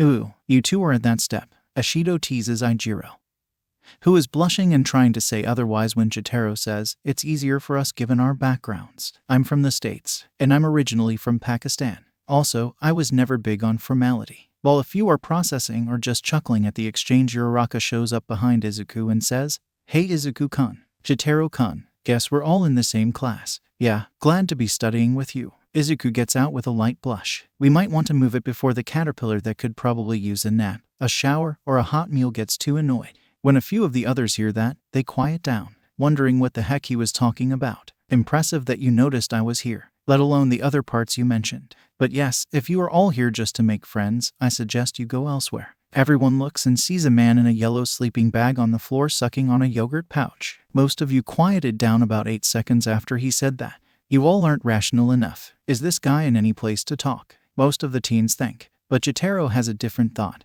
There's that pointless word. Rational doesn't mean shit to the two of us. Once the man has gotten out of his sleeping bag, he stands and says to them, I'm Aizawa Shota, your homeroom teacher. Now I want everyone to get changed into their PE uniforms and meet at the PE ground. This surprises everyone, including Jotaro, who is sure he'd be planning a long speech about what they will be doing. But he just shrugs and follows everyone else. Once outside, he explains what they will be doing there. We're having a quirk apprehension test. You'll be doing the same events that you would have during middle school. This time, though, you can all use your quirks for the tests. Midoriya and Sabda, Vaboda. How the hell do you pronounce that? Jotaro just sighs and steps forward with Izuku. It's Vaboda. SSS. Though, duh. I get that it's a different language from even English, but come on. Aizawa coughs and follows up with, yes, well, never mind that. You two scored the highest in the practical, tying at 120 points. After he says this, everyone is oohing and awing in the background. I know she scored a little less, but why not have Safentite come up too?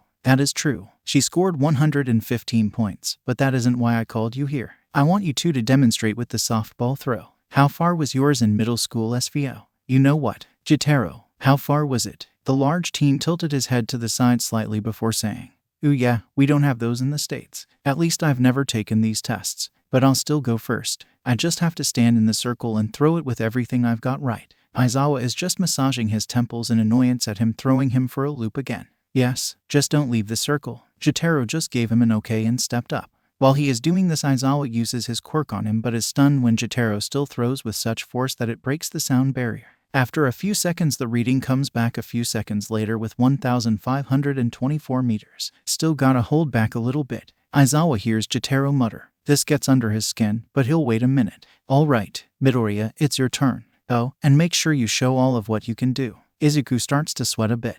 I thought I recognized him. That's Eraserhead, the underground hero with the erasure quirk. He can shut down almost any quirk if he's looking at them. I bet he heard Jotaro mention he has to hold back. I can't do that though. I'll use all I've got, but I gotta be smart about it. Izuku takes his stance and charges up one for all. While he is doing that, Aizawa uses his quirk again to negate the power. However, it once again doesn't work. Izuku sends the ball flying, also breaking the sound barrier. The machine comes back with a score of 872 meters. This all of course terrifies Aizawa, as now his power has failed against two insanely powerful quirks. After seeing both examples, everyone else in the class starts talking about how fun this is gonna be. To which Aizawa says, fun huh? Well, let's make it less fun. The person at the bottom will be expelled, as will you Vaboda if you don't use your full capability. What do you mean? Jotaro asks, mostly to get a rise from him. And Aizawa fires back with, don't joke with me. I heard you say you still need to hold back. You can't give your all, then you aren't cut out to be here. The others all look shocked at all three of the statements. Uraraka pipes up saying,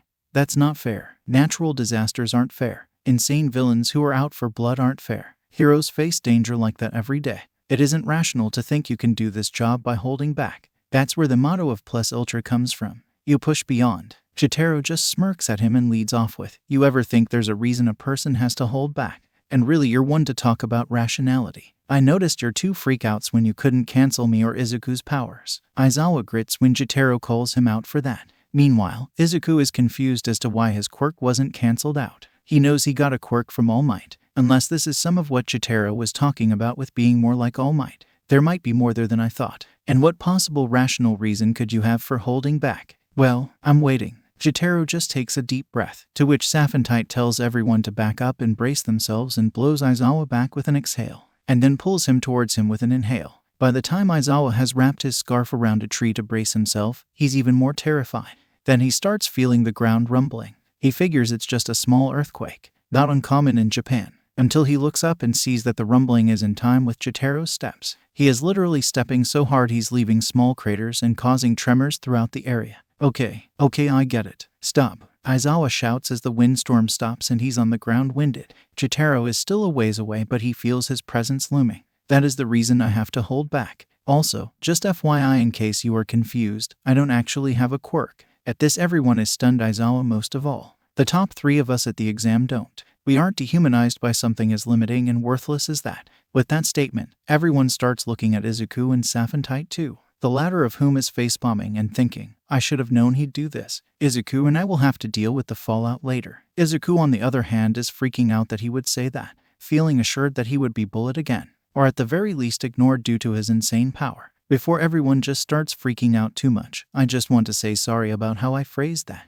He struck a few nerves, and I lost a bit of my temper. I will say he's not wrong in that a lot of things are unreasonable or unfair. You can't count on most of those beasts to hold back or care about anybody but themselves. Also, this isn't about competing. Don't worry about our scores, focus on your own, and put the best you can. With that stated, everyone started to take their tests. Ochako managed the highest score on the softball throw with infinity, but Saphentite kept surprising everyone with all sorts of transformations and created objects and the like. For her softball throw, rather than turn into a cannon, she instead turned into a railgun and shot the metal softball over 3,000 meters away. Once all the tests were concluded, Aizawa tallied up the scores. First place was held by Saphentite and more, with both Jotaro and Izuku tied for second. At the bottom of the list was Mineta Minoru, who did the best he could with his lacking physique and a quirk with limited applications. As he was freaking out about being expelled, Aizawa piped up with a simple, for the most part that whole last getting expelled thing, it was a lie. It was a rational deception to get you to put out your best. As everyone face faults at that, Yaoyorozu Momo says, I thought that was obvious that he was lying.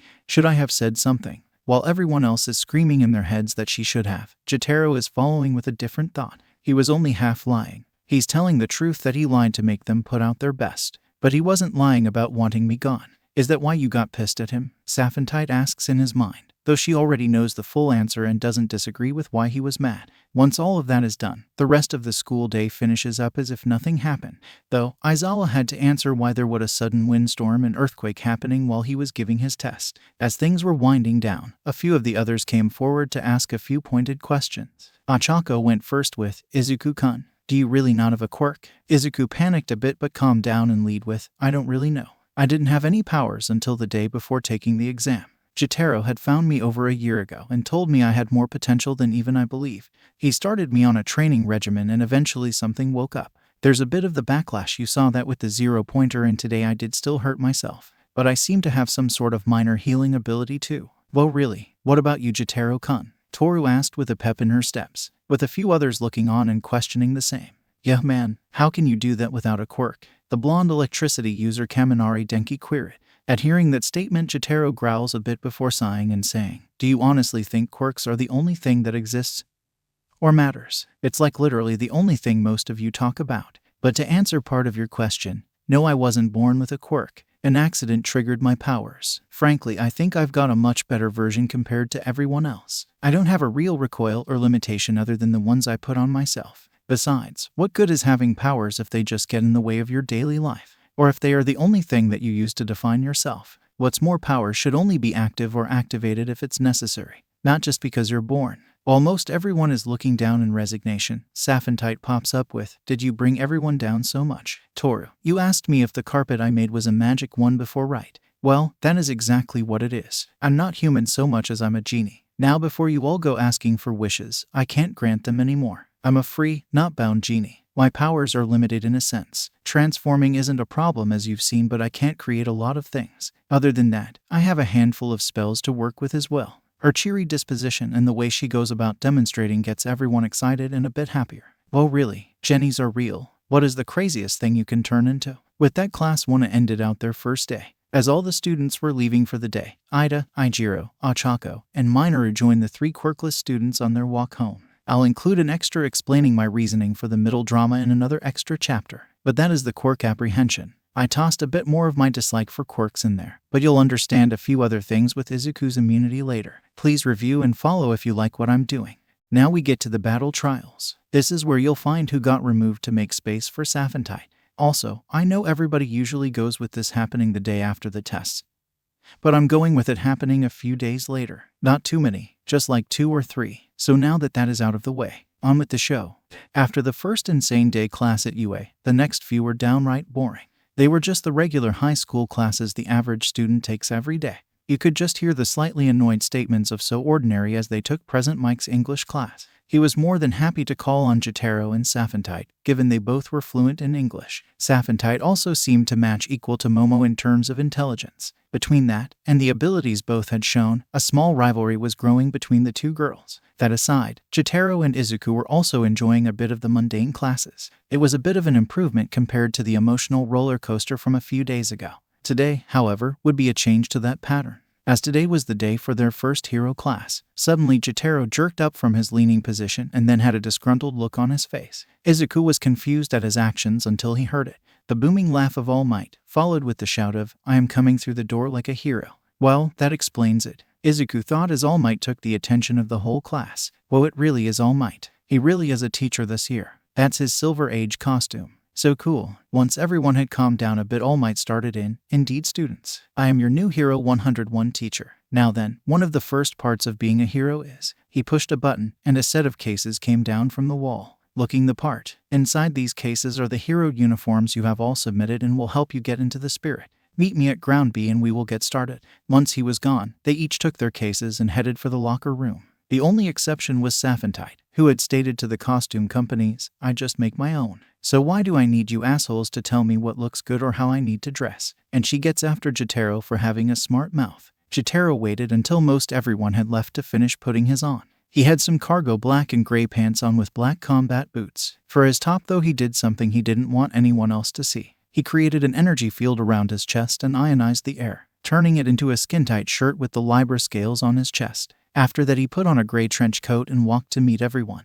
Damn it, I can't form it as easily as I used to. Still, it's better than it was. Couldn't even make my logo over a year ago. As he's walking out, he hears everyone cheering. Up in the air is Saphantite, dressed in her usual harem pants, with a tight tank top that shows off her abs. For her feet when she is walking, she has on Tabai-style shoes. When Jotaro asks her about that, she responds with a wink. "Felt more natural for where we are. Well, don't you all look cool? You're really shaping up for what the hero course is about." Once he was done and everyone had gathered, Ida spoke up asking, "Sir, this is the battleground where the practical exam was. Will we be fighting robots today?" "No, today we will be skipping 2 steps ahead, young Ida. Today will be indoor battle training."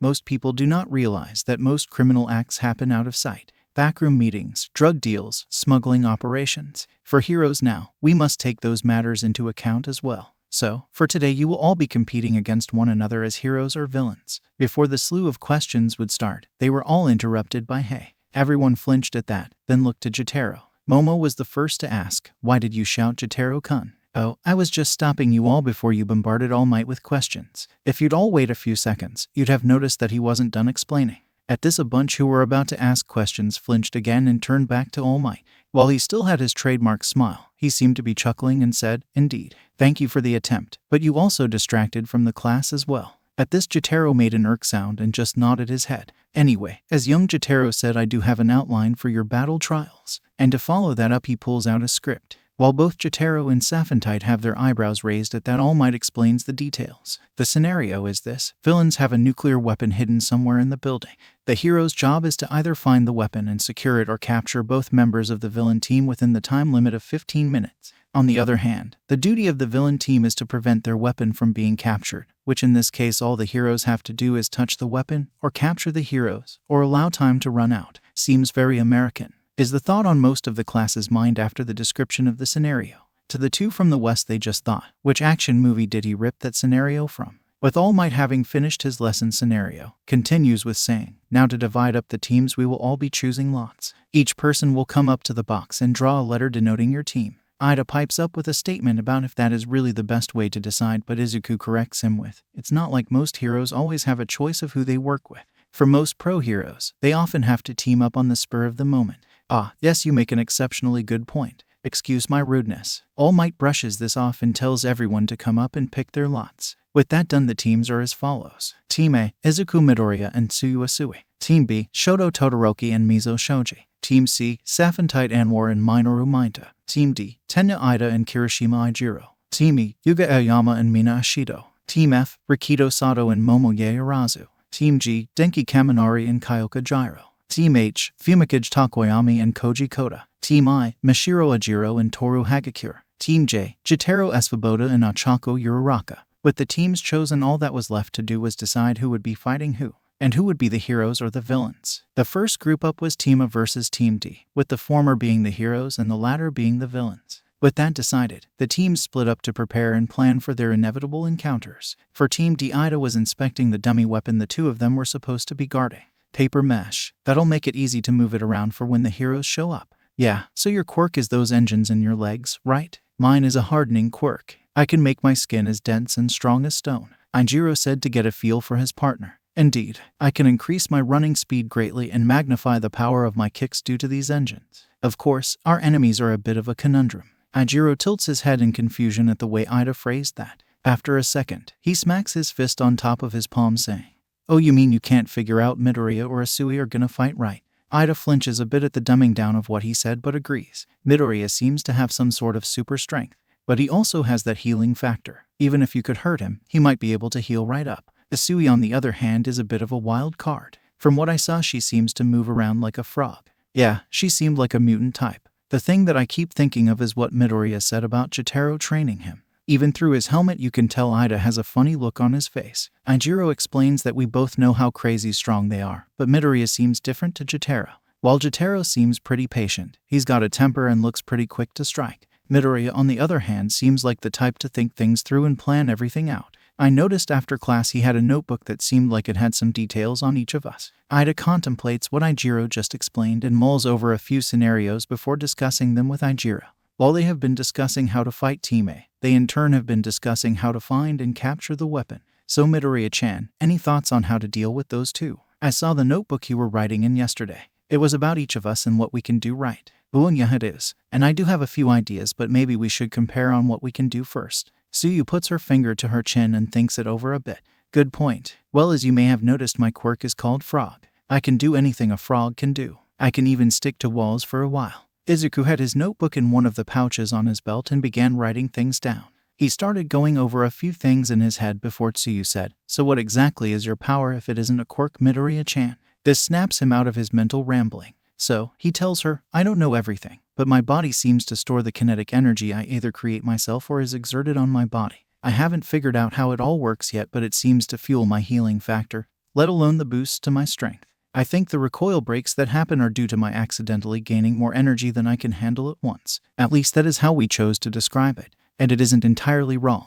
OFA is like a battery that stores the power of each user." Jotaro only explained that it seemed like my body was being enhanced by kinetic energy. Still don't know how he can tell the difference between energy forms. So, you are kinda like a battery and your charge is kinetic energy. Izuku winces a bit at this description but agrees. But with that out of the way, he explains his plan. He has a rough idea where the weapon would be based on the size of the building. He tells Tsuyu to climb up the outside of the building to the 7th floor. The building is 12 stories tall, and even if this is not an entirely realistic scenario, the best option would be to get the weapon to a high floor, but not so high that flying heroes or ones who could land on the roof could get to it easily. While she climbs up the side, he will go through the interior and keep in contact. Both Ida and Ijiro wear heavier gear, so they should make noise moving through a level. I may not have super senses, but I've picked up a few things from training with Jotaro. Turns out Izuku was not wrong about the original floor they were on. However, Ida felt the need to err on the side of caution, and the two of them moved the weapon down a level. The problem was that they had made enough noise while they were moving for Izuku to figure out what they had done.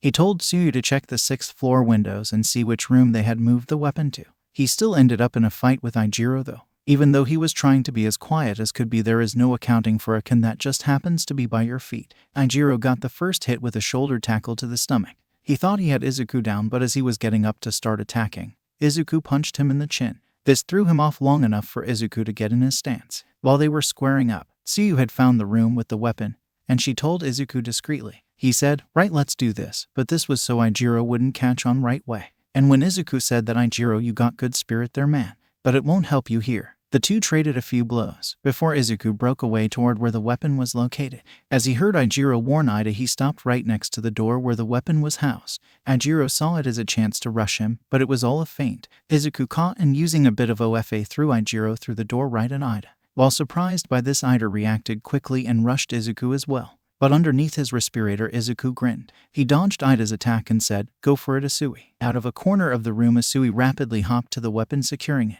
Hero team wins. With that announcement, the fighting stopped. Neither side was injured, other than some bruising on Izuku and a black eye for Ijiro. Once they were back in the meeting room, and All Might was saying that Ida and Izuku were the top members in their battle. While some were questioning why he chose both, Momo brought her own insight. Midoriya built a whole plan for getting the weapon, even accounting for the possibility of it being moved. Plus, he made full use of his teammates' capabilities and the fact that the enemy would see him as the greater threat. Ida, on the other hand, was smart and cautious enough to guess that Midoriya would deduce where the weapon was, and he stayed behind to better protect the objective. All Might's sweat dropped and thought, wow, she is intense, before saying, there were 1 or 2 other points, but that was accurate, yes. With that done, let us move on to the next match.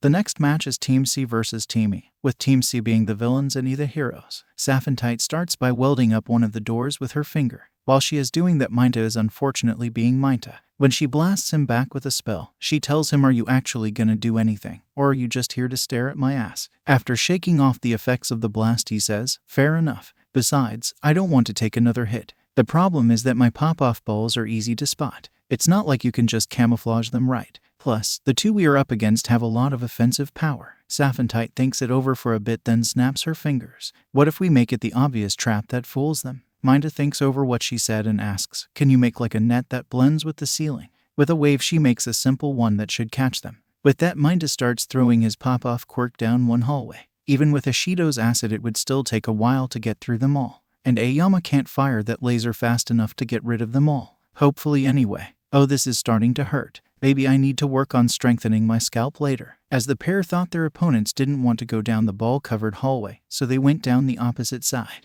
While Aoyama got caught by the net, Mina skated right past it. When she had finally melted through the welded-up door, she found nothing. Minta had thought back to what Ida had done and asked if she could open the ceiling to take the bomb through. Just when Mina was about to backtrack, out of one of the boxes popped Minta. He stayed behind at Saphantite's suggestion to catch the enemy off guard. And it worked. Mostly. Ashido wasn't going anywhere for a bit, but she still punched Minta in the face when he landed on her chest. The last match was between Team J and Team F. J would be the heroes and F would be villains. Ochako was still a bit intimidated by Jotaro, but she knew she had to work with him to win. He seemed to be looking up at the building for some reason. So, I kinda know what you can do. SHH. Be quiet for a sec. Again, she was off-put by his abrupt statement. She was about to tell him off when he said, okay, got him. They're on the 9th floor, northwest side. The bomb is closer to the window, probably hoping to slow down or drag out with some traps by the door. Akako is just dumbfounded by all the info he just dropped. She shakes her head and asks, how do you know that? I thought your power had to do with just super strength. Jotaro shakes his head and tells her, that's only one part of my abilities. I also have enhanced senses. I could hear them moving the bomb around and I can hear their heartbeats. Well, I guess you don't really need me. Jotaro looked down at her and put a hand on her shoulder. He gave a warm smile and said, you're actually a big part of the plan I have in mind. You can remove gravity, right? She looks up at him and nods. Okay, hop on my back and hold on. We're going up. After she has done just that, she expects that he will super leap them up to the top of the building. Instead, when he leaps, it is much shorter, right below the 9th floor and headed towards the wall. Right when she thinks they are going to crash into it, she sees Jotaro touch the wall and sticks to it.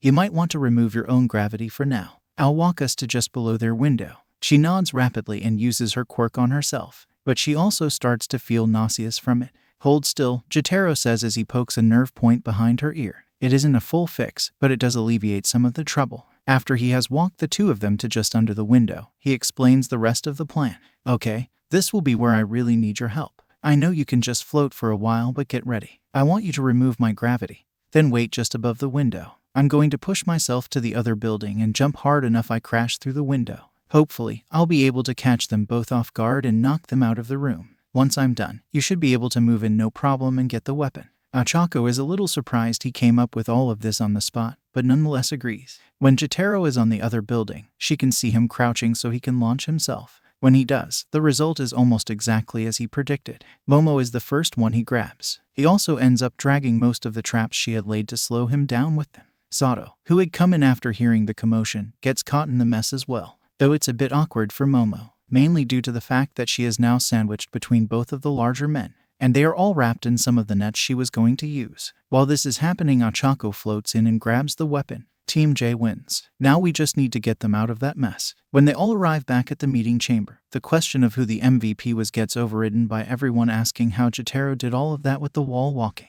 While he is initially trying to not tell, All Might gives him a stern look as if to say, I'll tell them if you won't. With a sigh, he explains it as, one of my abilities is to absorb energy. That includes electrical energy. I can't throw lighting or anything, but I can put a charge through my body. And with enough concentration, I can basically magnetize myself to walls. But I don't use it very often. While this starts a wave of questions, Kaminari is the first and asks, so are you like me and get shorted out when you use too much electricity? Think you missed the point that I said energy, not just electricity. I can absorb almost any energy around. It's part of why I'm so strong. Due to solar radiation, my body is extra dense and my muscles are ridiculously strong. Can we leave some of the questions for another day, please? Young Jotaro is right. You all have other studies to go over. Plus, you should all review what happened during today's matches. With that, have a good day, students. Remember, plus, Ultra. And All Might dashes out of the observation room. He is still really cool. But seriously, man, come on. Can you tell us a little more, please? Kaminari asks. In his mind, he's thinking maybe he can both help me figure out how not to short myself out and see if he can help me get a date with Safantai. Jotaro, on the other hand, is having none of it. No, I don't like telling everything about my powers. Better to keep some things close to the vest. You heard him. It's not polite to badger someone about a topic they don't want to talk about, Ida says while basically pushing everyone out. Izuku catches Jotaro on the way to the locker room and asks, "You good? You seemed extra tense during the trial, let alone the questioning after." Jotaro sighs and quietly tells Izuku that it was harder than usual to maintain the magnetism to the wall. Hopefully, this doesn't come around to hurt us. I don't have much of a preamble for this chapter. I'm mostly using it as a filler and slight goof chapter. So, on with the show. The day after the battle trails, Aizawa gave a quick overview of what he thought about each of the team's performance. For Team A, he complimented how they had planned matters out and had a relative backup plan. But he did have a problem with Izuku basically going at the mission alone for the battle, saying he should work with and rely on his teammates more. Team D had a good plan, but they underestimated their opponent and also relied on one member too much. Team B was in a similar situation. Team I. He just said that sometimes there is bad luck when it comes to a matchup. Team H also had the problem on relying mostly on Takoyami to carry the team. Though he praised Kota for trying a few different creatures he was limited to. Team G, he praised the fact that they worked well together but told Kaminari to fix his short-circuit problem. Team C was praised for both setting traps and false leads to fool their opponents. E, on the other hand, had the fact they went too far ahead without an escape or backup. Team F, he said they had the same problem with a bad matchup. And Team J, in his mind he was freaking out a bit that this kid he can't shut down has multiple abilities, each a bit more intimidating than the last. But he acknowledged that they both pulled roughly equal parts of the plan, though still relying a bit more on Jotaro's capabilities. Once that was out of the way, he told them, "Today you have another important task to do." While everyone was sweating and wondering what they were in store for. "Today you pick a class president." Everyone slightly cheered at that and a few were making cases asking to be made class president.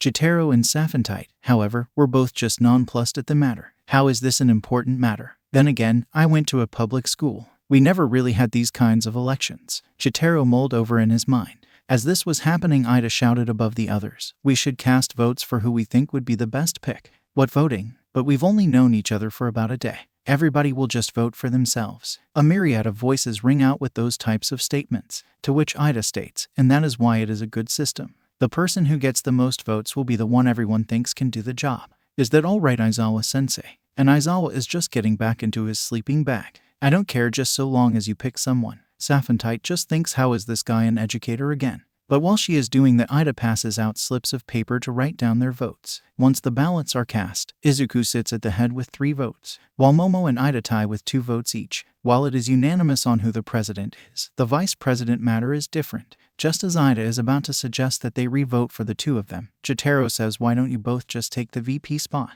And before you ask, just take a look at Izuku as is." While Izuku is standing up at the podium with a nervous look on his face, he's gonna need more people that support him. "And frankly, you 2 are some of the best planners in the class." With his reason given, they check with Aizawa that it would be okay. Sure, why not? It should be fine. This time Jotaro along with Safantai think, again, how is he an educator? With that done, the VP slot is held by Ida and Momo with Izuku as the president.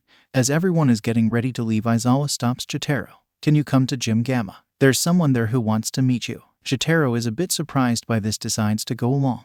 "Oh, and change into your gym uniform." With an eyebrow raised as Aizawa walks away, Jotaro says to Izuku and the others, "Go on ahead, I'll catch up in a bit." With that stated, the ones who were waiting on him head for lunch. After Jotaro has changed and gone to Gym Gamma, he waits around for a few minutes before saying, "Okay, I know you're here. Can all 3 of you come out?" From behind 2 of the pillars come a young man and woman. The young man has shaggy black hair and pointed ears with a grimace on his face, and the young woman has periwinkle hair and wide happy eyes with a big smile. "Well, how did you know we were here? I thought we hid pretty well. Does it have something to do with your quirk? How did you get so big? You're only a freshman, right? What's with the sunglasses? You're taller than Mirio and seem to be a bit bulkier." "Okay, I'm just gonna stop you because if I don't, we're going to be here for a while. Now about you asking if I'm like Mirio. I'm guessing that's the guy behind me, right? The two have shocked looks on their faces, but said person decides to break up the tension with a big laugh. HOHOHA. Man, that is impressive. I had heard that your abilities were different, but to think you knew I was coming before I made my move. The young man, now known as Mirio, stands just a bit shorter than Jotaro and is a bit less bulky. His blonde hair is standing up in the front and has simplistic blue eyes. Anyway, I'm Tagata Mirio. This is Hado Nejire and Amajiki Tamaki. We're known in the school as the Big Three, or the top students at the school. Jotaro's eyebrows raise at the mention of that, but he also has a different problem. I'm confused. Why did you want to meet with me? What could the top student have to do with someone who is frankly a bit of a troublemaker, especially given what happened to Aizawa? Mirio smiles at that and says that is a bit of why we are here today. Aside from the fact you have been a bit of a troublemaker, I'm here personally to show you that there can always be someone stronger. Again, Jotaro raises his eyebrow at that statement. So, what, you want to fight or something? Mirio's smile increases again before telling him that he may think he has an impressive quirk, but it won't do much good against everyone. He then says the two of them will just have a quick bout and call it a day. At the mention of calling his power a quirk again, Jotaro is disgruntled, but he decides to go along with it. Mirio tells him to head out to a point where he feels comfortable. Once he says he's at his spot, Mirio waits for him to come at him. However, Jotaro doesn't move. Instead, he just waits there about 20 meters away from Mirio. Since you won't come to me, I hope you're ready. With that, Mirio rushes at Jotaro before disappearing into the ground. Should be in about 3, 2, 1. Jotaro steps to the side, avoiding Mirio's attack. The look of shock on all three of their faces is apparent, though some of that may be due to Mirio being naked. Speaking of which, he dives back into the ground and decides to not take it easy anymore. Try this, Phantom Menace. Mirio uses the full capabilities of his quirk to attack Jotaro, coming at him from multiple directions. However, Jotaro evades almost every single attack. This shocks them all again, as no one has ever been able to anticipate his strike when he uses that move. Jotaro is still just standing at the center waiting. I think I'll give him a different taste of my capabilities. He's not wrong in thinking that there will always be someone stronger. The problem is his phasing isn't that unusual to me, but he is creative given weakness of quirks as a whole, and he's coming at me again. Okay. Jotaro dodges a few more attacks, but then Mirio manages to get right up under him and land a punch to Jotaro's stomach. He got him. Did you see that? Mirio finally hit him, Nejire says before Tamaki interrupts her with, yeah, but the freshman didn't fall down. Mirio cries out after the hit with, ah, damn, what are you made of? When I hit you, it was like punching metal. Jotaro just shrugs his shoulders and tilts his head. With that, Mirio decides to get even more serious. He dives back into the ground and moves even faster than before. Jotaro still dodges a lot of the attacks before he decides to finish this. He turns to face Mirio, who goes for a different super blinder touch eyeball crush. Mirio goes for like he's gonna poke Jotaro's eye, but he isn't prepared for what happens next. Jotaro's head passes through his hand so fast that Mirio can't permeate his head fast enough. He takes a headbutt right between the eyes, and once he's reeling from that hit, Jotaro finishes the fight with a backhand fist smash to Mirio's stomach. The top member of the Big Three gets sent flying before impacting on a pillar unconscious. Neither Nejire nor Tamaki expected this to ever happen, especially with how much Mirio has trained up his quirk. As they think Jotaro is about to walk to leave, he instead grabs Mirio's gym uniform and brings it over to him. Then he stands to the side and waits. Mirio wakes up after a few minutes but is surprised that the guy who beat him stuck around. I figure I owed you a few explanations once you came to, Jotaro says while Mirio is putting his clothes on. As he is about to start explaining, Nejire pops up again asking a bunch of questions, as well as getting into his personal space. After a few seconds, Jotaro chops her on top of her head. Oh, what the heck? Oh, calm down. I didn't even hit you that hard. Crap, I lost my train of thought, Jotaro says while shaking his head. Tamaki takes the moment to just ask the big question, what the heck is your quirk? Jotaro is of course annoyed again but takes it in stride. I don't actually have a quirk. And before you ask, I can say that due to the fact it didn't activate when I was young. I was in an accident and a myriad of powers woke up in me at once. Well, so to speak anyway. While they are all completely floored by that explanation, Jotaro continues. You mentioned how it felt like you were punching metal or something when you hit me, right? That's not entirely wrong. One of my basic abilities is to absorb energy, and not just like electricity. Radiation is part of it too, don't freak out. Everyone on Earth absorbs a light amount of radiation every day. While the two of them are confused, Mirio puts it together. The sun. You absorb solar radiation, or rather solar energy, right? But how does that make your body dense? Do you even realize how dense a sun is? Think of it like this. With just solar energy, it's like I have a mini sun inside my body. Thanks to that, the energy increases my muscle density and strength. There's a limit currently, but still. And since you probably want to know for sure how I tracked you and didn't flinch at the eyeball thing, it's rather simple. I didn't use my eyes. Now this floors all of them again, but Mirio realizes that would explain how he may not have flinched at the whole eye crash. But it doesn't explain how you knew where I was coming from. Even when I picked up my speed, you still seemed to know where I would pop out. Is foresight one of your powers? Jotaro shakes his head before explaining, no. While all of my senses are not only extra strong, but I kinda gained a few other senses when my powers went active.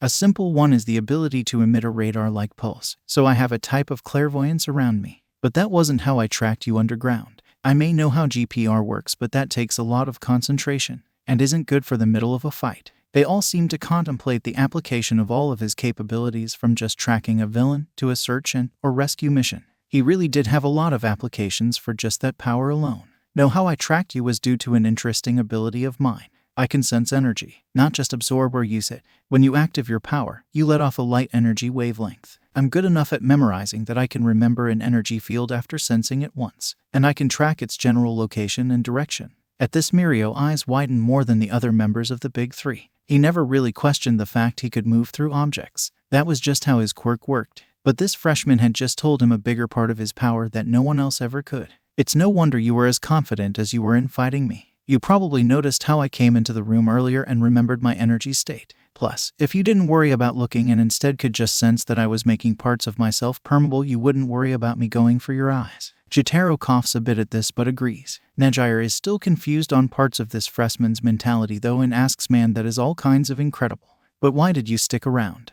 I know you said you owed him an explanation, but most anybody else with a quirk, sorry, power like yours would just want to show off and brag they beat the best in the school. But you don't. He looks away at the way Nejier describes what he did and could do. He sighs before explaining that Mirio is right, that there could always be someone stronger out there. There could be someone who has the capability to circumvent his power. But sometimes, there is a different mindset for guys like me or All Might. We have insane amounts of power, enough that people look to us as inspirations at times. We have to limit ourselves, not just because our power could kill easily, but also because we have to both remind ourselves we're still human, and we have to sometimes remind people about restraint.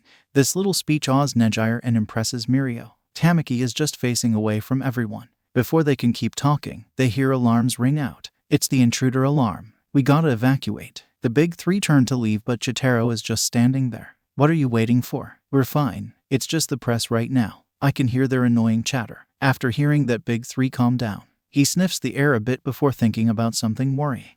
But there is a lingering scent of death around. Not sure what that's from. This could be trouble. Speaking of that matter, Izuku was talking with Ida and Ochako on why he'd been chosen as the president of Class 1A. You saved and inspired me during the entrance exam. You jumped in to help me when everyone else was running away. So, I know you can lead us well. Ochako said with a light blush. Indeed, you acted as a true hero in that moment, something I cannot claim for myself. You reminded me of my brother, and it was proven even more so during our battle trial, Ida said with a nod. Izuku perks up at that and asked who Ida's brother was. The bespectacled teen cleared his throat before noting that his brother was the turbo hero, Ingenia. Well, that's the leader of Team Idaten, though I guess that makes sense based on your quirk. You have the mufflers just like him. Is it a family thing? Or something similar to mutter? Izuku starts in on a mutter spree about Ida and his family, only for it to be broken up by Tsuyu patting him on the shoulder. Sorry, what else were we talking about? He says while blushing. A bit of it was why we thought you were a good choice for President Midoriya. I voted for you because of how you planned things out for me during the battle trial. Really? Well, thank you, Isui, Izuku said with a small smile, though he tried to ignore her asking that he call her Tsu and focused on his other VP. I'll let you in on something. I think Jotaro voted for you, Izuku says with a light conspiratorial tone. Momo is surprised by this and asked if Izuku was certain. He nodded and said, yeah. It's hard to read him at times thanks to his stature and the glasses. But when you were talking about how I and Ida had earned the MVP, he was paying attention. Ochako then piped up with, and he was a bit impressed by the traps you laid to try and stop him, even if it didn't work in the end. The heiress looked down and thanked the two for their words. Hiroshima meanwhile admitted he had voted for Ida as well. I mean, you built a whole plan that let us be ready for when Isui and Midoriya would show up. You took command when you needed to. Pretty manly dude. Ida was beaming at the compliments sent his way by his teammate. But before he could respond with thanks, the alarm rang out among the students in the cafeteria. An alert noting that there had been an infiltration of the school. Something's off. This doesn't feel like a real infiltration. There's no tension and no extra sounds. Izuku thinks before looking out a window. Oh, you have got to be kidding. It's just the media. Izuku calls out upon seeing the infiltration in question. He tries to get his fellow students' attention, but no one is listening. Izuku has a moment where he starts to see the world in slow motion, noting that some people were already being hurt by the panicked mob, and no one was looking in the right direction to know what was really happening. He then spies Ida and notes that he seemed to be coming up with a plan. Ida, if we can get you above the others, do you think you can calm them down? Izuku calls out. The engine quirk teen was a bit surprised and announced that he could. Izuku nodded and powered up slightly, not enough to hurt anyone, but enough to push through easier and get to Ochako. Hiroraka, we need you to remove Ida's gravity. I think he can take it from there, he said after pulling her and Momo out from under some of the stampeding students. The gravity girl was surprised and blushing as she was right up against Izuku's chest, but she pushed past that to help where she could. Izuku and Momo used their powers to defend the girl and get her to Ida. And once the young man's gravity was gone, he used his engines to rocket himself to the wall above the exit sign, and then lambasted everyone for the way they were carrying themselves and missing the obvious evidence. You are students of UA High. We all must carry ourselves in a manner that befits our proud academy. After saying that, and a few joking about his exit sign impression, the students start to calm down and even help those who were originally being hurt by the stampede of teens. During afternoon classes, Izuku was proud to continue as the president of WANA and glad to be supported by both of his vices. Once the day is done and everyone is leaving, Jotaro and Sapphire go to where the faculty are gathered, at a wall of the UA barrier that had been decayed away. I'll leave it at that for now, but I'll include a bit for their thoughts on it in the next chapter. Although, I will say something in regard to the latest chapter of MHA, I was right. I'll get into more detail later, but I always knew quirks weren't entirely natural, that they were bad for people, and that they were far older than most knew. Anyway, please review. So you all probably know what is coming next, but it will be quite different to the original, of course, and this chapter will have a couple of flashbacks in it. Nothing too long, just a bit from the training and from the declaration of war chapter. So, on with the show. A few days after the break-in and Jotaro's fight with Mirio, Aizawa explained that everyone will be doing a special set of hero training. To emphasize his point, he writes it on the chalkboard. Rescue. To this, everyone around starts cheering. Now we get down to some real hero work and lessons. My quirk would be great for a water rescue. This is one of the reasons I want to be a hero. Settle down, Aizawa says with a flash from his eyes and his hair raising up. Once the class, as he continues, you'll be working with 3 of your instructors today. Myself, All Might, and 1 other teacher. But we will have to go to a different area for the training. So, get your costumes and head outside to the buses. With that said, the students grabbed their gear and got ready to go. Before they all left, though, Sapphire caught Aizawa to talk to him. You said that this training will be away from campus, right? I've been going over it a few times since the break-in a few days ago. And if you'll remember, Jotaro said it best. Aizawa has an even more disgruntled look than normal as he thinks back on it.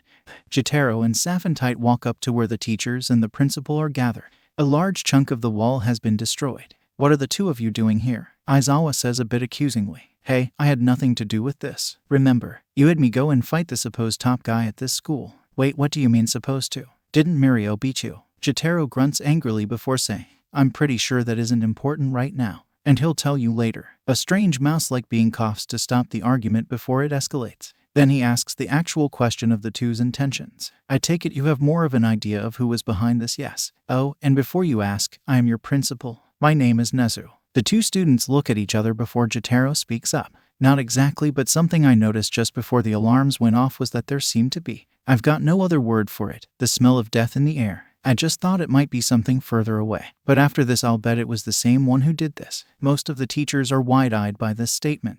Well, at least the ones you can tell. Power Loader and Snipe's headgear makes it hard to tell. The only ones who aren't surprised are All Might and Nezu. Then Nezu broaches a topic most don't want to discuss with students. I'm guessing you have the same thought as I do on what this is then. Jotaro nods and keeps it simple. This is a declaration of war. This time the whole of the faculty is unsettled, minus Nezu again. He in turn responds with, yes, I feel that as well. It is as if they are saying we can break down the walls you try to protect yourself with easy, and are just taunting us. Sapphire takes this moment to speak her mind.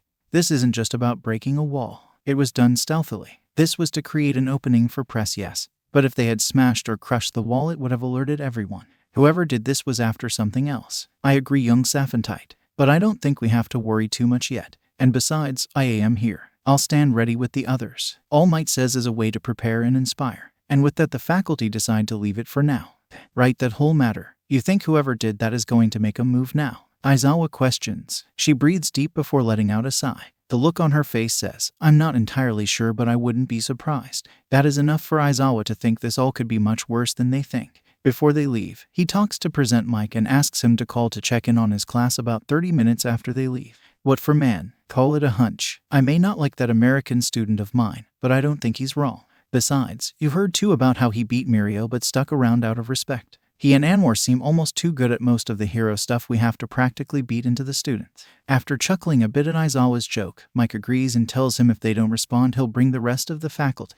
With a nod, Aizawa goes to join his students on the bus. Ida is apparently lamenting that his loading strategy was pointless with the type of bus they were on. The rest of the students are chatting away about nonsense. Everything from the unusual powers that Izuku, Chitaro, and Safentide have, to lamenting that some of their abilities aren't very impressive or eye-catching. Once they reach the huge dome for the rescue training, they all unload and go through the doors to see a multitude of scenarios created in different areas. Landslide, shipwreck, monsoon, even a section that is constantly on fire. It's like Universal Studios Japan in here is what most of the students think. Then they see the two other figures they will be learning from. All Might to the right with his standard costume on, and another who is wearing what looks like a spacesuit. Oh my gosh, it's the Space Hero 13. He's one of my favorites. Okacho shouts out after seeing the guy in the spacesuit. Again, could they be a bit more predictable with their names? Jotaro thinks as they are introduced to the new hero. But what surprises him is his explanations and plans for teaching the students. After rambling for a bit about an increasing number of points he wants to bring up,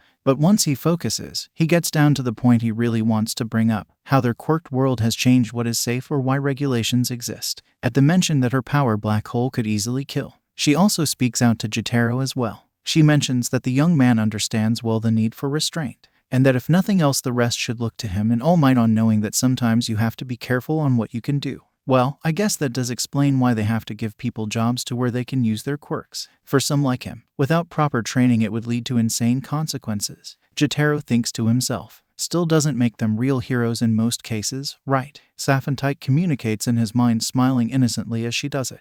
Before Jotaro can retort, he stops and sniffs the air. When a few others ask what he's doing, he runs up past 13 and All Might. He stops at the top of the stairs and says to All Might, "We've got a big problem." All of a sudden, a misty black space opens up at the center of the building for everyone to see. A multitude of people walk out of the black space. Has the training already started? Kaminari asks, panicking a bit. Aizawa grits his teeth and says, "No, those are villains, and one with a warping quirk." Jotaro just says that he really shouldn't call most of those other people coming out villains. You're giving most of them too much credit. They're little more than thugs and animals. The zombie or something that brought them here though is a different story. Same with the other two huge guys by the portal guy, let alone the one who destroyed the wall the other day. Everyone looks to him with shock and fear. All Might then asked, "Are you sure the one who did that is down there?" Jotaro just slowly turns his head to him and raises an eyebrow to say, "Really? Right, dumb question. But what do you mean by that there are 3 zombies down there?" Jotaro turns back to the center where all the enemies have gathered.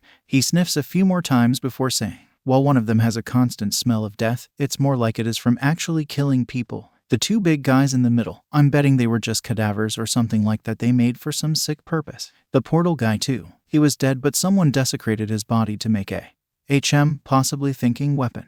Everyone around him is sickened and terrified by how easily he described what is going on, and what might even happen to them if they aren't careful. That is when Aizawa asks, "How do you know one of them is more capable of thinking?" "I can sense energy, remember. Human bodies let off a bit of energy, predominantly the brain. The 2 bigger ones have almost no brain function. They can't think. My guess they can only follow orders. The portal guy, however, seems to have at least some brain function, but he is being kinda controlled too." With all that said, All Might and Aizawa get ready to face down the horde of enemies. Jotaro, however, does not back up when Aizawa tells him to. Instead, Jotaro walks up with them. When he is about to threaten to expel him, All Might stops him and says, "I get the feeling we are going to want and need his help. Besides, he technically doesn't have a quirk, so he doesn't have to follow our usual laws and rules." Aizawa is stunned by this and wants to refute that statement, but deep down he knows that they will probably need the help. Even with the miraculous healing that All Might had gained, he still was limited on his time. He only wasted about 2 hours this morning, so he could fight for a while. Still, they could use someone with Jotaro's raw power. As the 2 begin walking down, Jotaro tosses away his trench coat.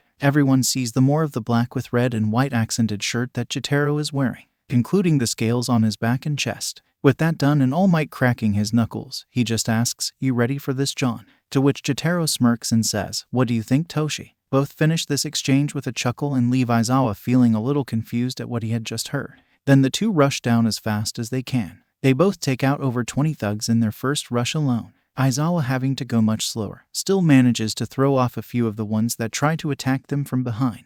He then also proceeds to knock out a few more as well. While this is all going on, 13 is starting to evacuate the students. However, the portal entity appears in front of them. "Greetings, students of UA. Do not worry. You are not the target of our attack this day. We are just here to kill All Might. But we can't have you leaving on us." Despite how intimidating it was with what he said, it was rather cordial. While most of the students are very terrified, especially as a few more thugs come out of his portal to emphasize the being's point of stopping them.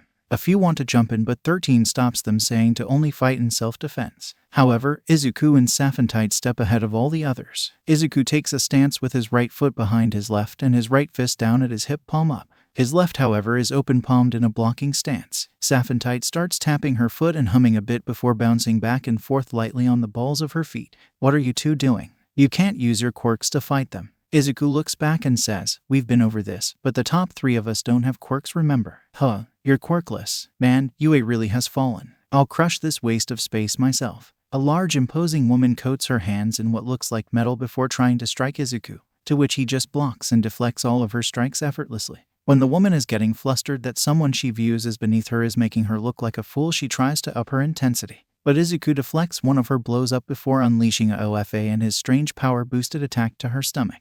Not only does this make her vomit a bit, but she gets sent flying so hard, she smashes through the domed roof. While this has been happening, Saphentite has been engaging a few of the smaller thugs herself. When they think they have a hit on her, she nimbly dodges and ducks out of the way, then proceeds to break a few of their jaws and other parts, with kicks so hard she snaps their necks around or breaks some of their bones with a hit. A few had strengthening or enhancing quirks, but they underestimated her because they thought she didn't have a quirk. Izuku is also engaging a few other thugs and thinking back to a special 2 months in the time bubble. It had been 2 months in the bubble training before Jotaro announced they'd be doing something a bit different. "You know how to work the power you have now, but you're still trying to be a copy of this guy. Besides, there may be times when you can't, or rather shouldn't, use your powers. This whole world may be made of peacocks wanting to preen with their abilities, but there is still a place for learning proper martial arts. For the next 2 months we'll be focusing on that." All Might and Izuku are dumbstruck by this statement. 2 months? How do you know he won't forget how it felt to channel OFA? "No offense. No, I'm with you, All Might. How will this help?" The two oddities share a look before Saphentite says, "Okay, Izuku, you'll fight me for a bit. I'm not going to use my genie abilities, just the martial arts I've mastered. You, on the other hand, will attack with what you can do with your power." The two who are going to spar step out a ways. Saphentite then puts her hands in her pockets and starts bouncing on the balls of her feet. She then starts moving a bit back and forth between 2 spots. Izuku and All Might don't know what to make of this, but Jotaro just smiles, know how she is going to smack him down. With OFA charged up, Izuku rushes at Saphentite with a punch, who proceeds to bend easily back at the hip and dodge the initial blow. While Izuku is parallel with Saphentite, he sees her smile. It was then he knew he effed up. She follows up with an almost backflip before kicking Izuku's back and slamming him into the ground. After he bounces up a little from the hit, she combos with a spinning roundhouse to his stomach. Izuku is sent flying back into the wall of the time bubble. Just as Izuku is getting his senses back, she flips over him again and drop kicks his head, and follows it up with a backflip kick that sends him into the air again. And she catches him with her legs and slams him down before holding his head in a leg lock. All Might is just stunned at what he has seen, while Jotaro is just nonplussed at the whole matter. "Alright, let's not kill him." Saphentite lets Izuku go, who needs about an hour before he is ready to spar again. He then asks what all that was. "A few martial arts mixed together. We both are experts in a fair number. What she mostly used on you was capoeira. I know it as well, but she outranks me in that art. I'm a professor, but she is a contramaster. She's also brilliant at kickboxing and jiu-jitsu, though in contrast I'm more skilled in southern Shaolin and pankration. I also know a bit of a few styles from Japan. We'll be teaching you a few others for the next 2 months. If you're wondering why we want to do this, but it goes back to a problem with the powers in this world. Most of the heroes rely on their powers. They don't think a skilled martial artist could beat them. But those arts were used for combat and killing long before powers came in. So, we'll show you how to make better use of both the power and the body. As once the 2 months are done, we're gonna make you put them together." Saphentite explains. Izuku nodded and couldn't wait to get started. Most dojos wouldn't let him in because he was quirkless. They didn't see the point in teaching him. But no, he had 2 masters who were expert fighter. All Might also joined in during this time. Izuku felt it could really give him a leg up the next time he gets pulled into a fight. Once the few thugs that the portal guy had brought with him were beat, the other students were stunned by what they had seen. A few had seen a bit of Izuku and to an extent Safentai's skills as fighters, but they thought more of their power came from their powers. I should ask them to spar sometime, Ajiro thought to himself. With his thugs beaten, Kurogiri was about to get close and warp the students away when he heard a sonic boom from the center of the building. He then went back to his master's apprentice to see what had happened. There he saw the blue-haired young man, who he knew as Shigaraki Tamura, scratching at his neck incessantly. It was out of the dust that was settling he saw what upset him. And cliffhanger. Well, kinda. I thought I'd give a little more of what the other two are good at and some background into what more Izuku learned in the time bubble before getting to the big finisher. Please review. I'm guessing people like my story, but I'm curious on what your opinions are. This took a bit longer. Don't worry, no flashbacks this time. I'm just gonna get into the fight at the center courtyard. Lots of people have done the thing where Izuku takes the Namu down. But here I've got two Namu, a partially restored All Might, and a guy who can compare in power to him at some level. But enough rambling. On with the show. While 13 was trying to remove the rest of the students from the USJ, the three who went down the steps were engaged in their own battles. Though Jotaro and All Might had little trouble with most of them, Aizawa took it upon himself to make sure most of them wouldn't get back up. Well, nice to see the almighty symbol of peace here. At least you won't be late for your own funeral. But what is this? Another joke who thinks they can stand against chaos? The odd young man with hands all over his body said. When the two of them turned in his direction, they had stern, determined looks on their faces. Ooh, so intimidating. You government-sanctioned weapons of violence. We are the League of Villains, and I am its leader, Shigaraki Tamura. We're here to end your so-called reign of justice and bring this society crumbling down around you. At that mention, Jotaro's face grew more severe. He and All Might looked to each other before the latter said, You claim these lofty goals, but they all ring hollow. True villains have a greater conviction to their voices and purpose. You just want to destroy everything for the sake of destroying things. Saw right through me, huh? Doesn't matter, the Black Namu here was built just to defeat you.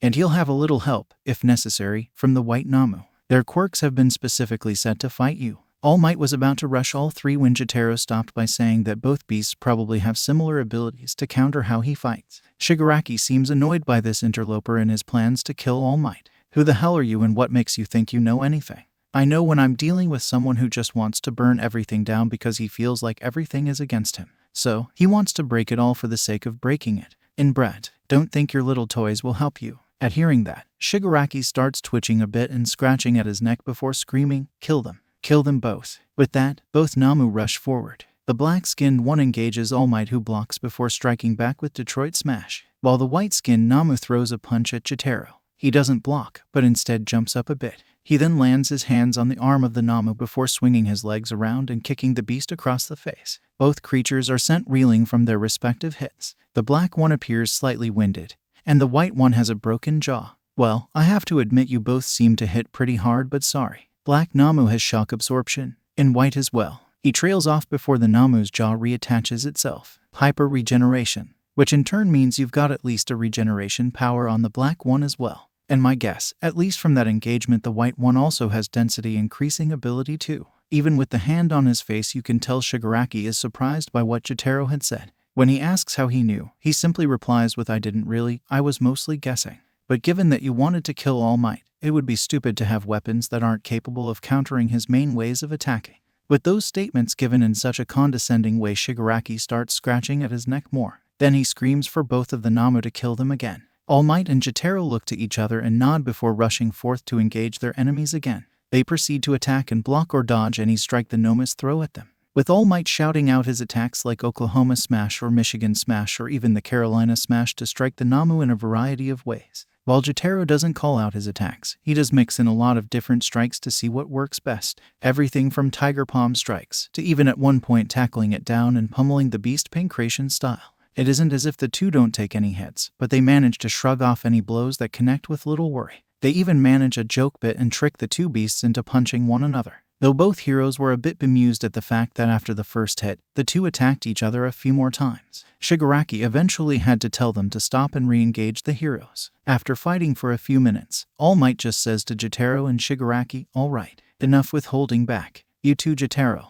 let's finish this. With a small smile and a crack of his knuckles, Jotaro just says, sounds good. With that said, the two rush forward and start unleashing a barrage of blows on the beast. The Namu also are attacking too, but they can't keep up with the pair of heroes and soon they are overwhelmed.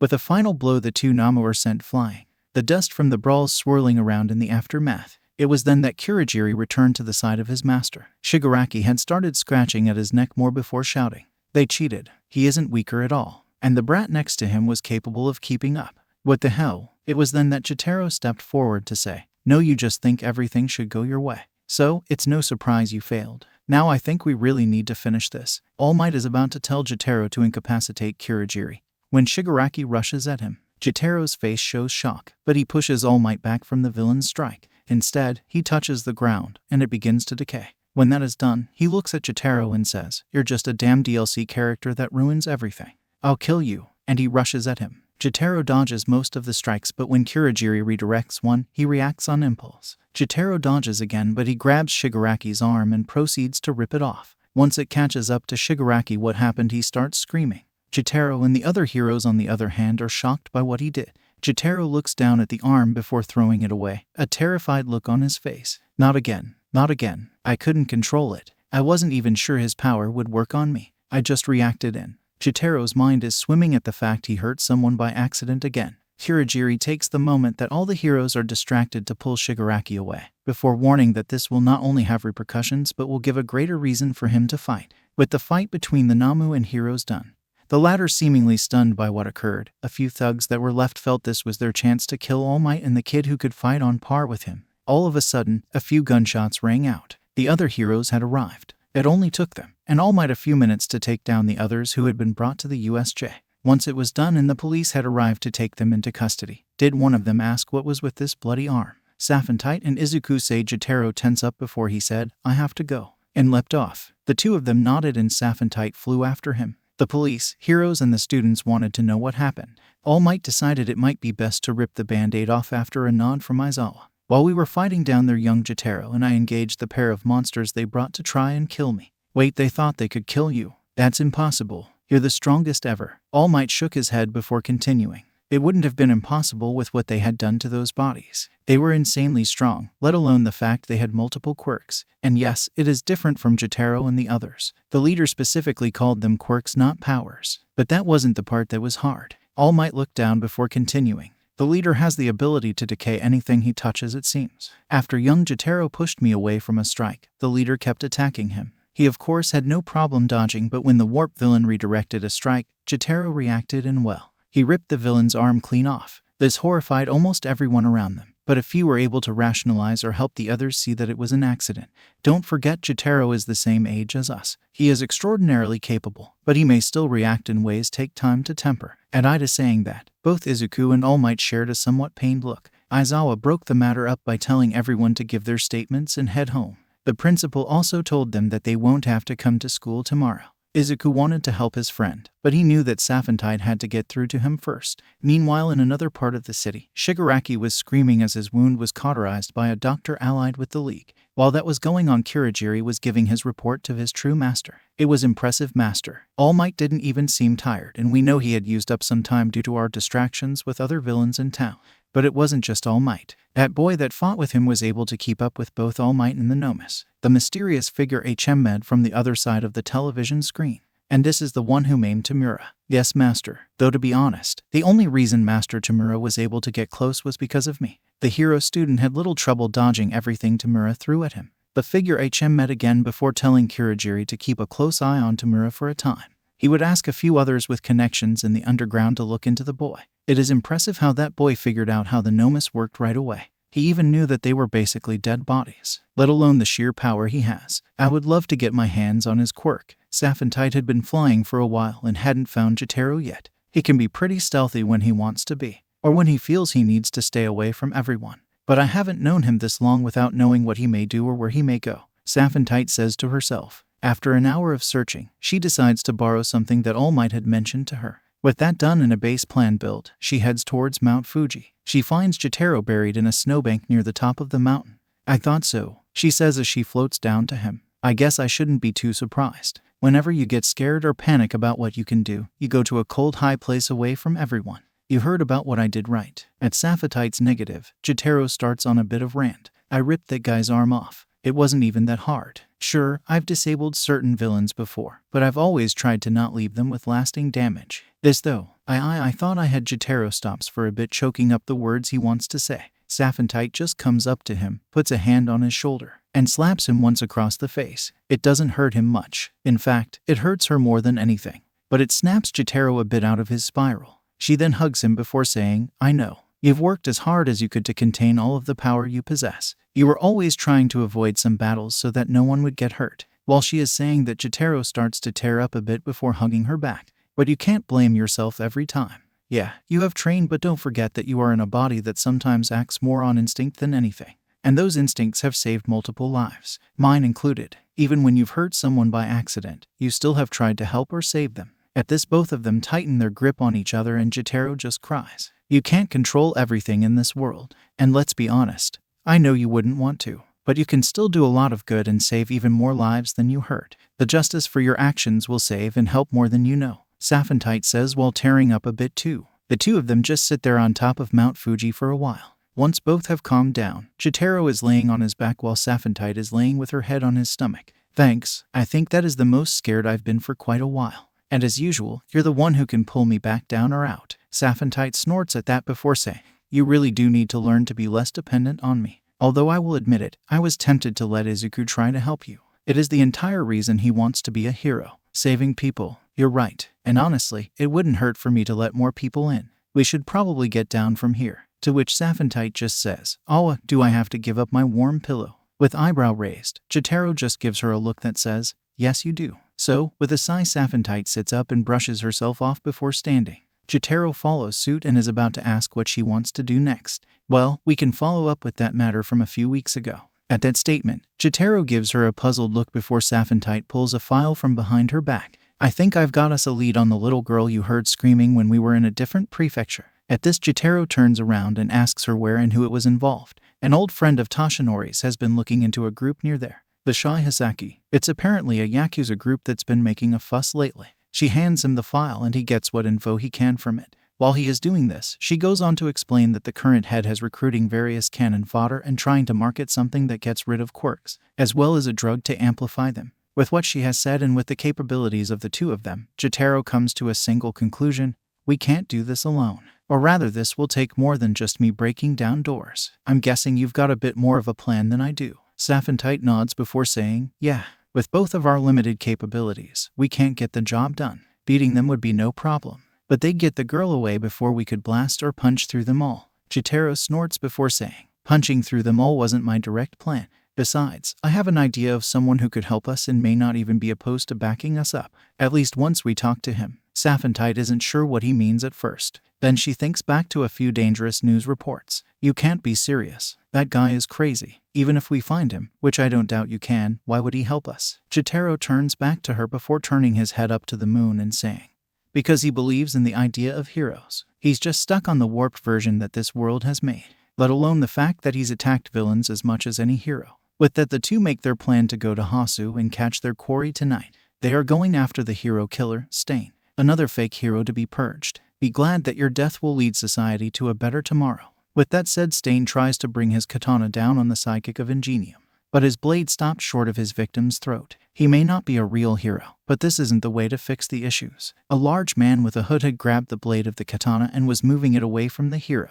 Who are you to stand in the way of my righteous purpose? Stain shouts at the large figure. The hooded man says, someone who thinks your talents are wasted on this. You're coming with me. To which the hooded figure snaps Stain's chipped katana and grabs the man by the front of his shirt and leaps away. The hero who was about to die by Stain's hand starts to be able to move when another figure appears in front of him. While he can't see what they look like, he is sure they are a woman when they say, don't worry, your friends are on the way. But you won't remember much. And with a wave of their hand, the sidekick falls asleep. After the hooded figure lands on a roof a few streets away and tosses Stain on the ground, the villain tries to attack the large man with his knives. The blades don't even pierce his hooded shirt. Not one bit of fabric is torn. This makes Stain nervous. He didn't even bleed or even look like he grabbed my blade before. He may be completely immune to almost anything I do. I have to get out of here. If you're thinking of running, don't. I'm already ahead of you. A voice behind Stain calls out. He turns and sees a figure floating in the air. Before you go on a fight or flight reaction, calm down and think.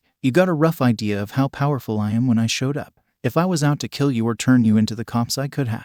Hell, my partner could have no issue either. So, what do you think it is we are after? Stain was taken aback by this but realized that he was correct. So, he thought it over while trying to look for a way to escape. You want to recruit me? You're a villain who is hoping to piggyback off my cause and skills to grow their own right. Well, it won't happen. I hate fool like that as much as I hate fake heroes. A chuckle from the large man surprised the villain. You aren't wrong in that we want to recruit you. But we aren't villains. Did you ever hear about the raids or busts that got interrupted or the villains were beaten before the heroes could get there? Stain's eyes widened at that. He had thought the ones behind the denouncement of most fakes were gone. But here they were. Or so they claim. It could just be trying to Stain thought before a set of glowing ropes were wrapped around him, which then turned to rings, string, and bands of light before disappearing. You truly are the ones. Then what do you need my help for? Even though he couldn't see the large man's face, he could tell he had a serious point next. We're trying to save a life. I heard a young girl cry out some time ago, but I was in a different prefecture. By the time I got to where I thought she was gone. All that lingered was a bit of a smell of drugs, blood, and fear. Stain had an enraged face as well at that thought. The man went on to say that even if he hadn't smelled that, he would still try to save her. This calms and impresses Stain a bit, who says, "It seems you are a true hero at your core, and I'm guessing your partner is too. If what you are after is to save a life, then I wouldn't be opposed to helping you. But I still need to purge more fakes from this twisted society." You don't need to interrupt that. In case you forgot, we do that too, but we bring down the fakes a different way, by showing that they don't deserve to call themselves heroes for other reasons. Most of the ones you kill, I doubt you've done much research to see what they may have done or how long they even have been in this stupid hero business. Stain's eyes widen a bit before he looks down. He can't refute what the man had said because it was true. He rarely looked into certain heroes and capitulates by saying, "You aren't wrong. I've been more focused on going after random riff-raff types of heroes. I was thinking on going after Ingenium next, but not killing him, just crippling him. He may not be the ideal form of hero, given it is mostly about a family obligation, but he is better than most." At this, the man across from him sighs before leaning back on the railing of the roof. "If I'm being honest, your problem is that your ideal is still too wrapped up in this very warped world as a whole. What do you really think is the problem with heroes now? I know you have a problem with too many that just want to show off their power, or the ones that want to use their quirks for selfish reason. But doesn't a lot of that come back around to a different issue altogether?" With all of that said, Stain thinks a bit more about what he has seen. His ideal hero has always been All Might. The man was a hero to save others and to protect others, never for himself. He only used his quirk for the good of others. Other heroes may use their quirks for profit or to make the next generation quirk. Wait, why do I keep coming back to that? Unless, the man interrupts his thought by saying, "I take it you've gotten a bit of an idea on where I'm going with this, right?" Stain bows his head and says, "It all keeps coming back around to quirks. The need to make being a hero a profession. The villains who lash out with their powers often just for attention. This constant obsession with something we may not be able to control, and some even try to control. It is the root of what has warped us all. Even me." At that, the man nods before the woman starts in on what they want to do and who they are trying to stop. The current head of the Shy Hiseki has been up to something involving a way to remove quirks or boost them. If they are out to destroy quirks, then why stop them? Given what you have said, this could be a boon to you. Stain asks. Even though he can't see their faces, he can feel their intense gazes. That is when he starts putting parts together. They're using the girl, aren't they? The two look at each other before saying they don't know for sure. But most of the evidence points to yes. This is part of a bigger problem. With lots of people having powers, they gain a way to possibly make weapons out of people. At this, Stain is enraged but realizes that what he has been doing won't help unfortunates like that girl. In some cases, he may have killed a hero that could have known or had found out more. And now he sees a greater impact of what he has done and drops to his knees. We have put together a plan to get the girl out and take down the Yakuza. But not only can we not do it alone, but we can't go to the heroes to do it. Stain looks up at the two and asks why they cannot. If we go to the heroes, they'll want to do this by the book. Warrants, bringing in the police, all that. And we don't know for certain if any heroes around the area are in the Yakuza's pocket. The two of us have more than enough power to get most of this done, but not without a threat to the girl. That is where we want you to come in." Stain is still floored and confused by all that has been said. He keeps going over more and more thoughts before asking them something a bit unrelated. Is it even possible to have a true hero society when it has been badly warped like ours? The two figures look at each other and sigh before one says, "Let us show you." The two then reach out and touch Stain's head. His mind is filled with a myriad of images. Heroes arising from all walks of life, those with powers and without. There are some images of fakes like what he has seen, but they were later shown for how shallow and empty of heroes they were. A great battle of heroes and villains. Some heroes had called to others, and the true heroes answered to save as many lives as possible. Even in the face of tragedy and pain, some rose as heroes, not for themselves but for the people around them. Even a few who had been villains later took a chance and became heroes themselves. This series of visions, this beacon of hope, brings the hero killer to tears. I thought they seemed strange. They never once called their powers quirks. They have never shown their faces because they know what they are doing is right. They must have been from that world they showed me. If it is them, then Stain. No Akaguro Chizome. What? The two ask. It is then Stain stands and says, "My name it is Akaguro Chizome.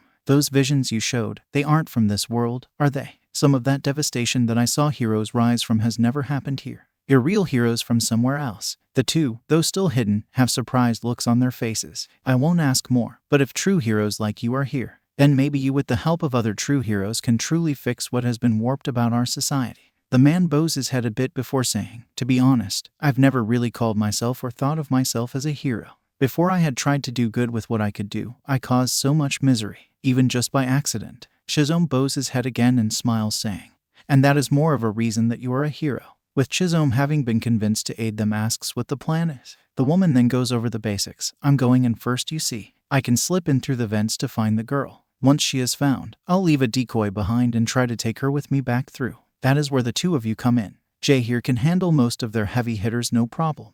Even the boss shouldn't be a problem now that he has his mojo back. A lot of street thugs should be out just aiming to get money, so we hopefully won't have to deal with them. I want you to back Jay up in taking down their other big guns. Once that is done and we've crippled all of their members, we'll leave the cleanup and arrest to the police. Then we get the girl to a hero we can trust or believe in." At the mention of trusting a hero, Chizome isn't too sure. Why trust a possible fake? This one isn't. He not only has been looking into and trying to stop these guys for a while, but he is also All Might's former sidekick. At that mention, Chizome nods in agreement. The other two agree to meet him across from the Shai Hisaki base the next night. "I'll scout around the area a bit. I'm good at being inconspicuous from all my time hunting fakes to target."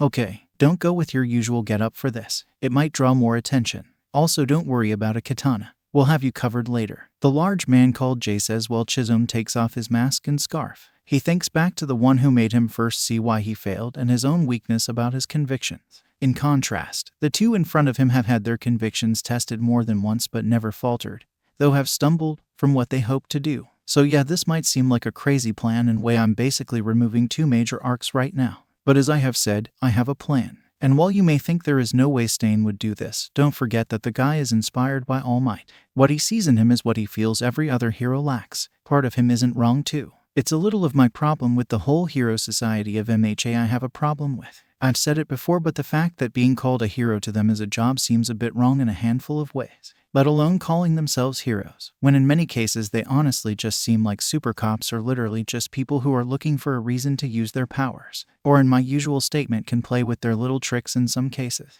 There are many who have a good heart for this, and that is what Stain refuses to see. But for the most part it seems like most get into hero work for the fame or fortune involved. Look at the mess that is Endeavor, or what we see a hero say after the war arc. This isn't what I signed up for. Maybe I should look for a different job. Just something to think about with the whole warped world of quirks.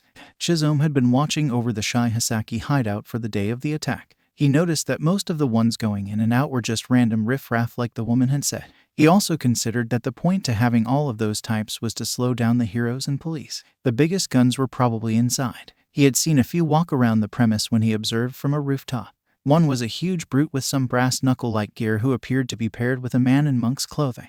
That pair would be better for Jay to handle. Even if I can cut him, there are probably others that have stranger abilities that might be a problem for him. He later observed a strange skinny man with a bag over his head eating a brick and madly mumbling to himself. Chizome figured that may have been one who was driven mad by his quirk. There had been a few cases in his time, but they were often glossed over. It's just like they said. People often ignore the weakening of the minds due to quirks just so they can feel better about quirks as a whole. You don't even hear about the quirk singularity much anymore. As the day continued, he overheard a few things from the various Yakuza thugs in the area. Most of the thugs were in general complaining about their various heads or top members. A few even mentioned the quirks that some of them had, including a crystallizing quirk and an energy-stealing one. I may take out the bone-masked one and the one with the wide-brimmed hat. From what it sounds like, the two have less direct combat abilities. I may have Bloodcurdle, but for some of these opponents it wouldn't work well. Shizome knew that people start to get more suspicious the more you observe from the same or similar places, so he kept on the move and out of sight around the Shihisaki base. He even took out a few of the thugs around the area. Not his fault that they were so dumb that they thought they could mug him.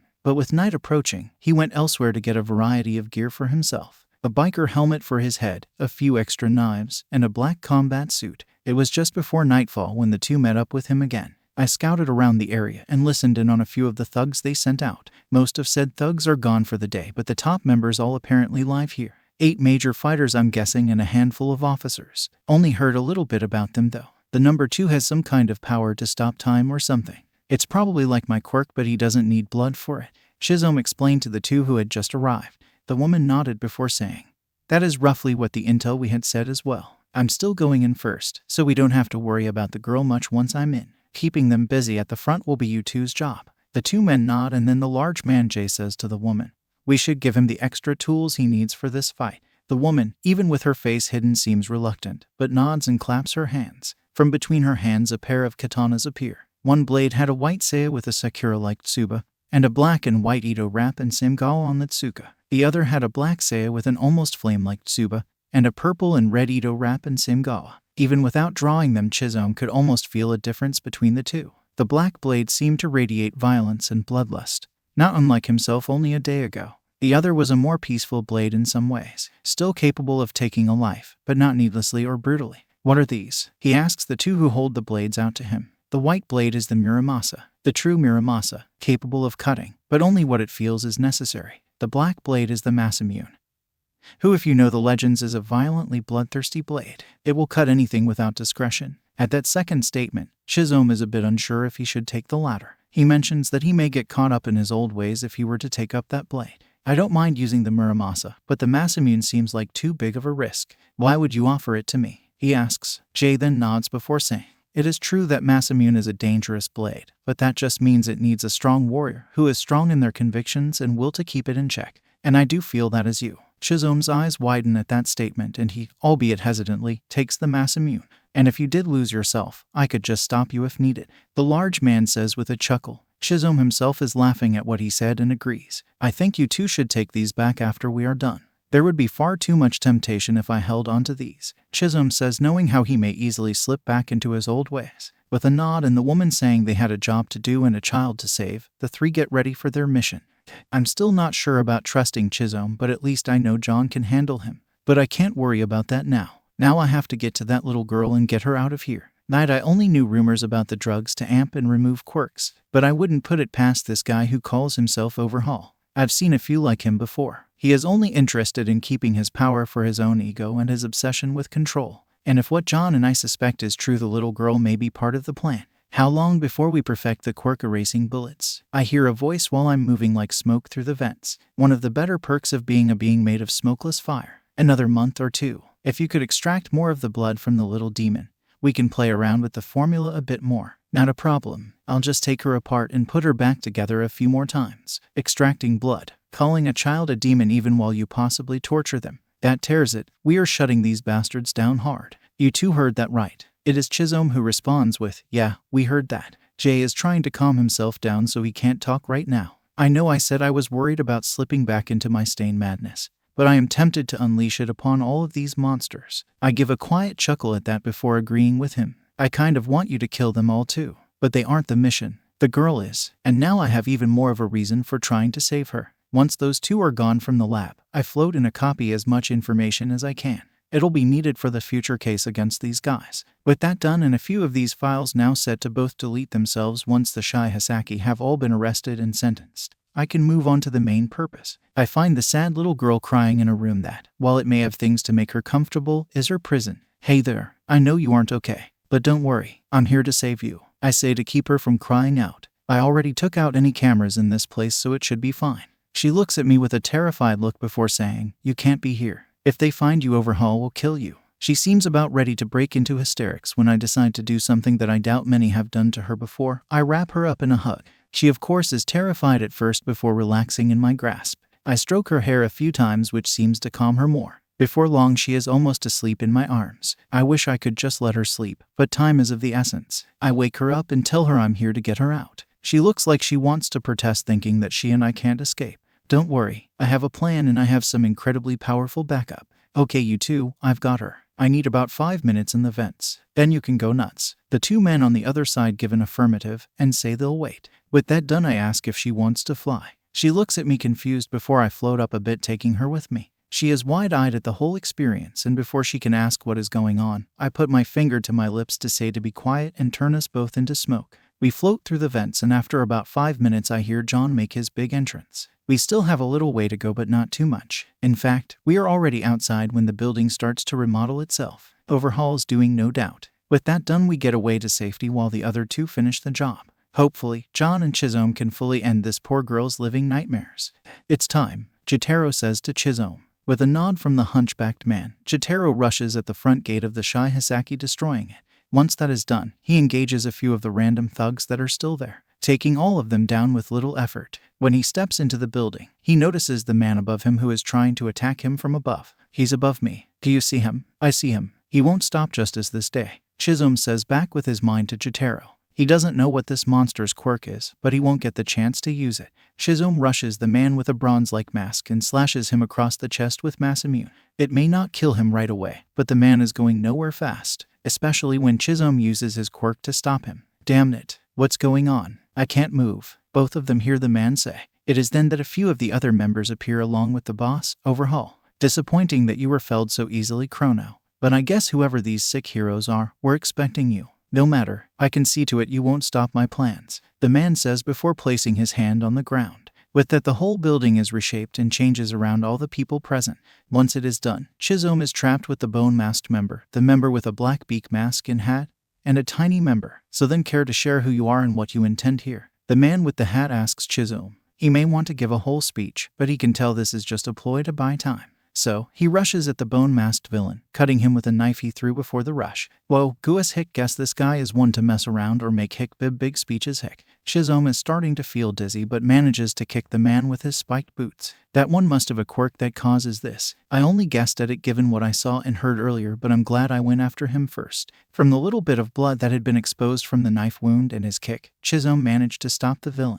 It was then the other two tried to attack him with guns, and when he saw a large arm appear out of the little one. I can't hold back here. I was only planning to use mass immune, but I may need Muramasa. After that thought, Chisholm draws the other blade, wielding both as he rushes the pair of villains. The two try to shoot him, but he manages to block and dodge most of their shots. He slashes the tiny one with Muramasa and stabs mass immune through the villain with the hat, the former just deflating after and the later collapsing with the sword through his stomach.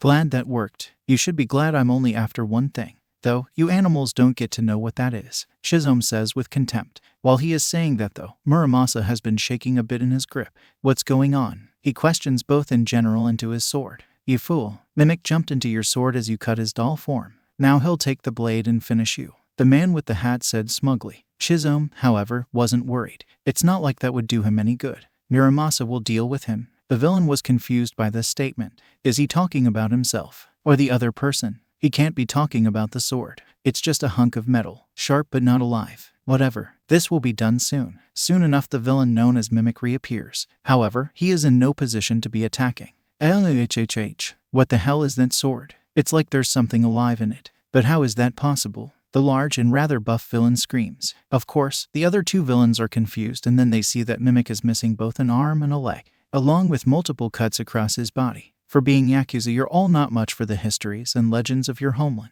These two blades are the Masamune and the Muramasa. And you, Mimic, were dumb enough to try to take over the sword of violence and bloodlust. All of the villains are stunned and confused. They had thought myths and legends like that were nothing more than fairy tales. Quirks were real and the powers were usually explained by science. But this was a whole matter of fiction. I don't think he appreciated you attacking his body that way. So I guess I'll just let him do what he wants for now. With that said, Chisholm lets go of the blade. But rather than clatter to the ground like the other villains thought it would, it floated a bit above the ground.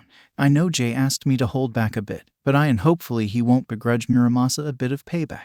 I'll stop him before he kills them. With that thought, Chisholm lets the katana of violence free on the villains. By the time it is done, all of them are missing 2 limbs and have multiple cuts across their bodies. Chisholm puts all of his will and conviction into stopping the blade from killing them. He even bandages up their injuries. so they don't all die. Now all that is left is for my partner to finish with the other monsters. Chizome muses while looking for the exit. Speaking of whom, he is now face to face with some of the biggest members of the Shihisaki, one that Chizome had warned him about earlier. The large man with brass knuckles comes up first. I'll fight this guy. He's the one who busted down the gate earlier. If he's got that kind of power, I can have some real fun. As the man is walking up, he introduces himself as Rappa Kendo. Tengai, stay out of this, he calls to the man with monk's clothing. Jotaro is just standing there with his arms crossed. If that is what this guy's name is, then I don't need to fight back right away. In fact, he could help me recharge a bit. With that thought and a hidden smile, Jotaro just says to bring it. Kendo does just that and unleashes his first punch on Jotaro,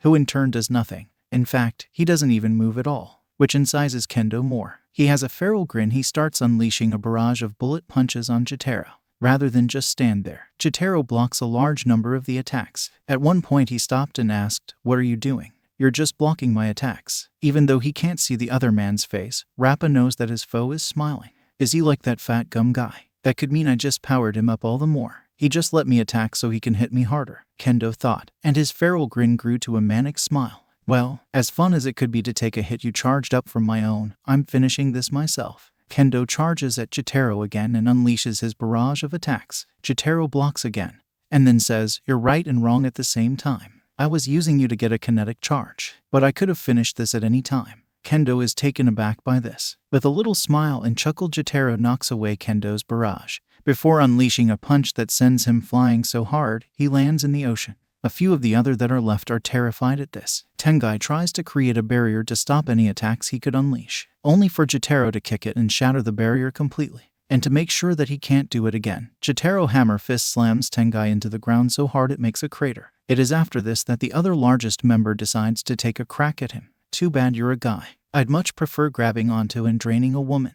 the large man says before going for a grab. Jotaro smacks his hands away each time he tries. The man is getting more and more frustrated with each failed attack. "Fine then, I'll just use this." He pulls out a vial with a needle and injects himself. With that he boosts his power to where he can drain from a distance. "Now I've got you." Jotaro feels the pull of his energy and just smiles more. "So, you're another fool who thinks they are invincible due to their power. If you think you can, take it all." Jotaro does not try to stop the energy flow. Instead, he increases all of the energy flowing to the large man, who at first is drinking it up. But then he realizes he can't contain it. A blonde ally of his calls out, "Rikia, stop." But it is too late. Rikia's body is getting warped by the energy flowing into him. "I don't think I'll feel as bad about what has happened this time. And I shouldn't have before. You all brought this judgment down on yourselves," Jotaro says coldly. Rikia screams one last time before his body explodes from all the energy. With that done, Jotaro turns to the rest who are ready to pounce on him. One coats his arms in crystals, another takes out weapons from somewhere, and the third looks ready to try and eat the enemy before him.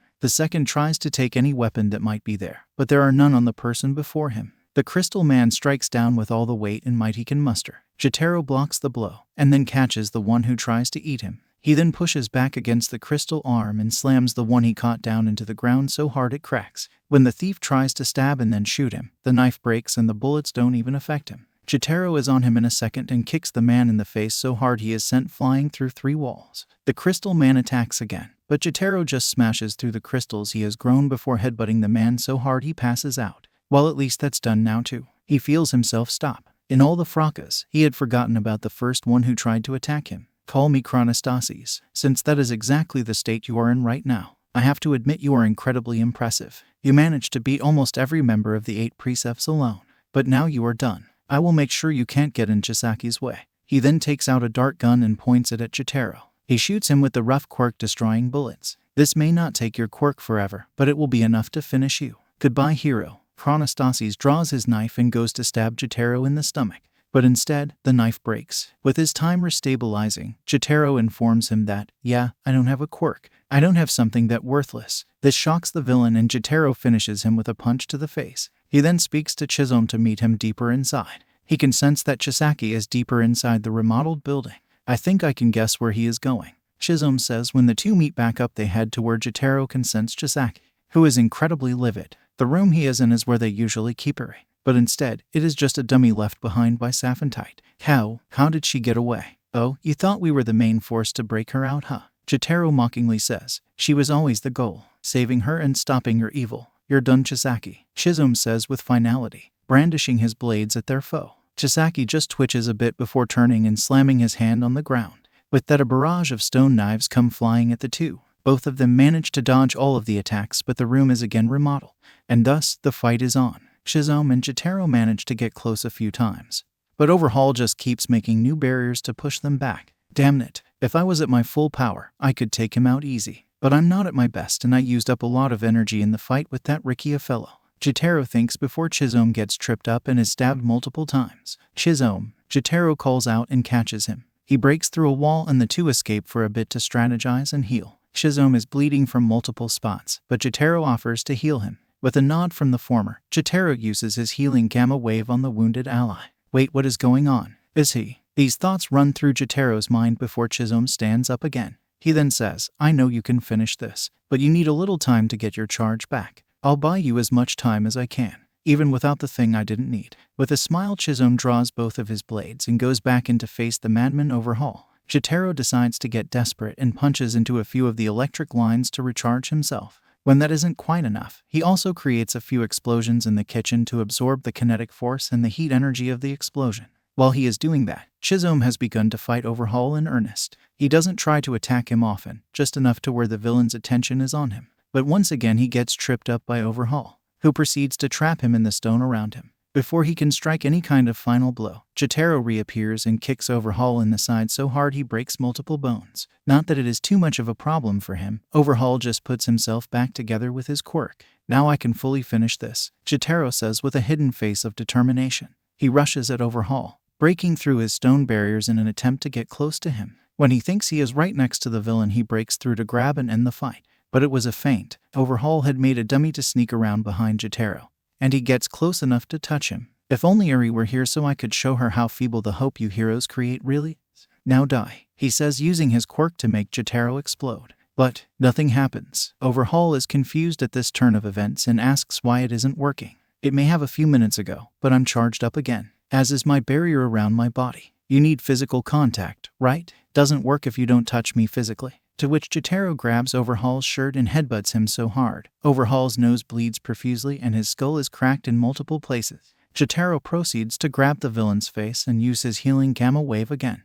When Overhaul realizes he healed him, he just laughs and attempts to use his quirk again. But nothing happens. While this has been going on, Jotaro freed Chisholm and both walk up to him. "If you're wondering what happened, he did the same thing to me he did to you. He healed me, and it destroyed my quirk. Guess what you wanted won't happen after all. You just wanted to torture and remain in power. You're just a sad, pathetic piece of garbage. Not even worth killing." To which Chisholm finishes with a kick to Overhaul's head. With that done, the two make their way out as the police have started to move in. "You ready for the next part of the plan, Chisholm?" Jotaro asks, his helmet having been lost in some point. Chisholm just has a somber look on his face but says, "Yes, I am. Holy shit, this was long. But I had a lot I wanted to say." The conclusion of this whole arc will come next chapter. Sorry this one took a while.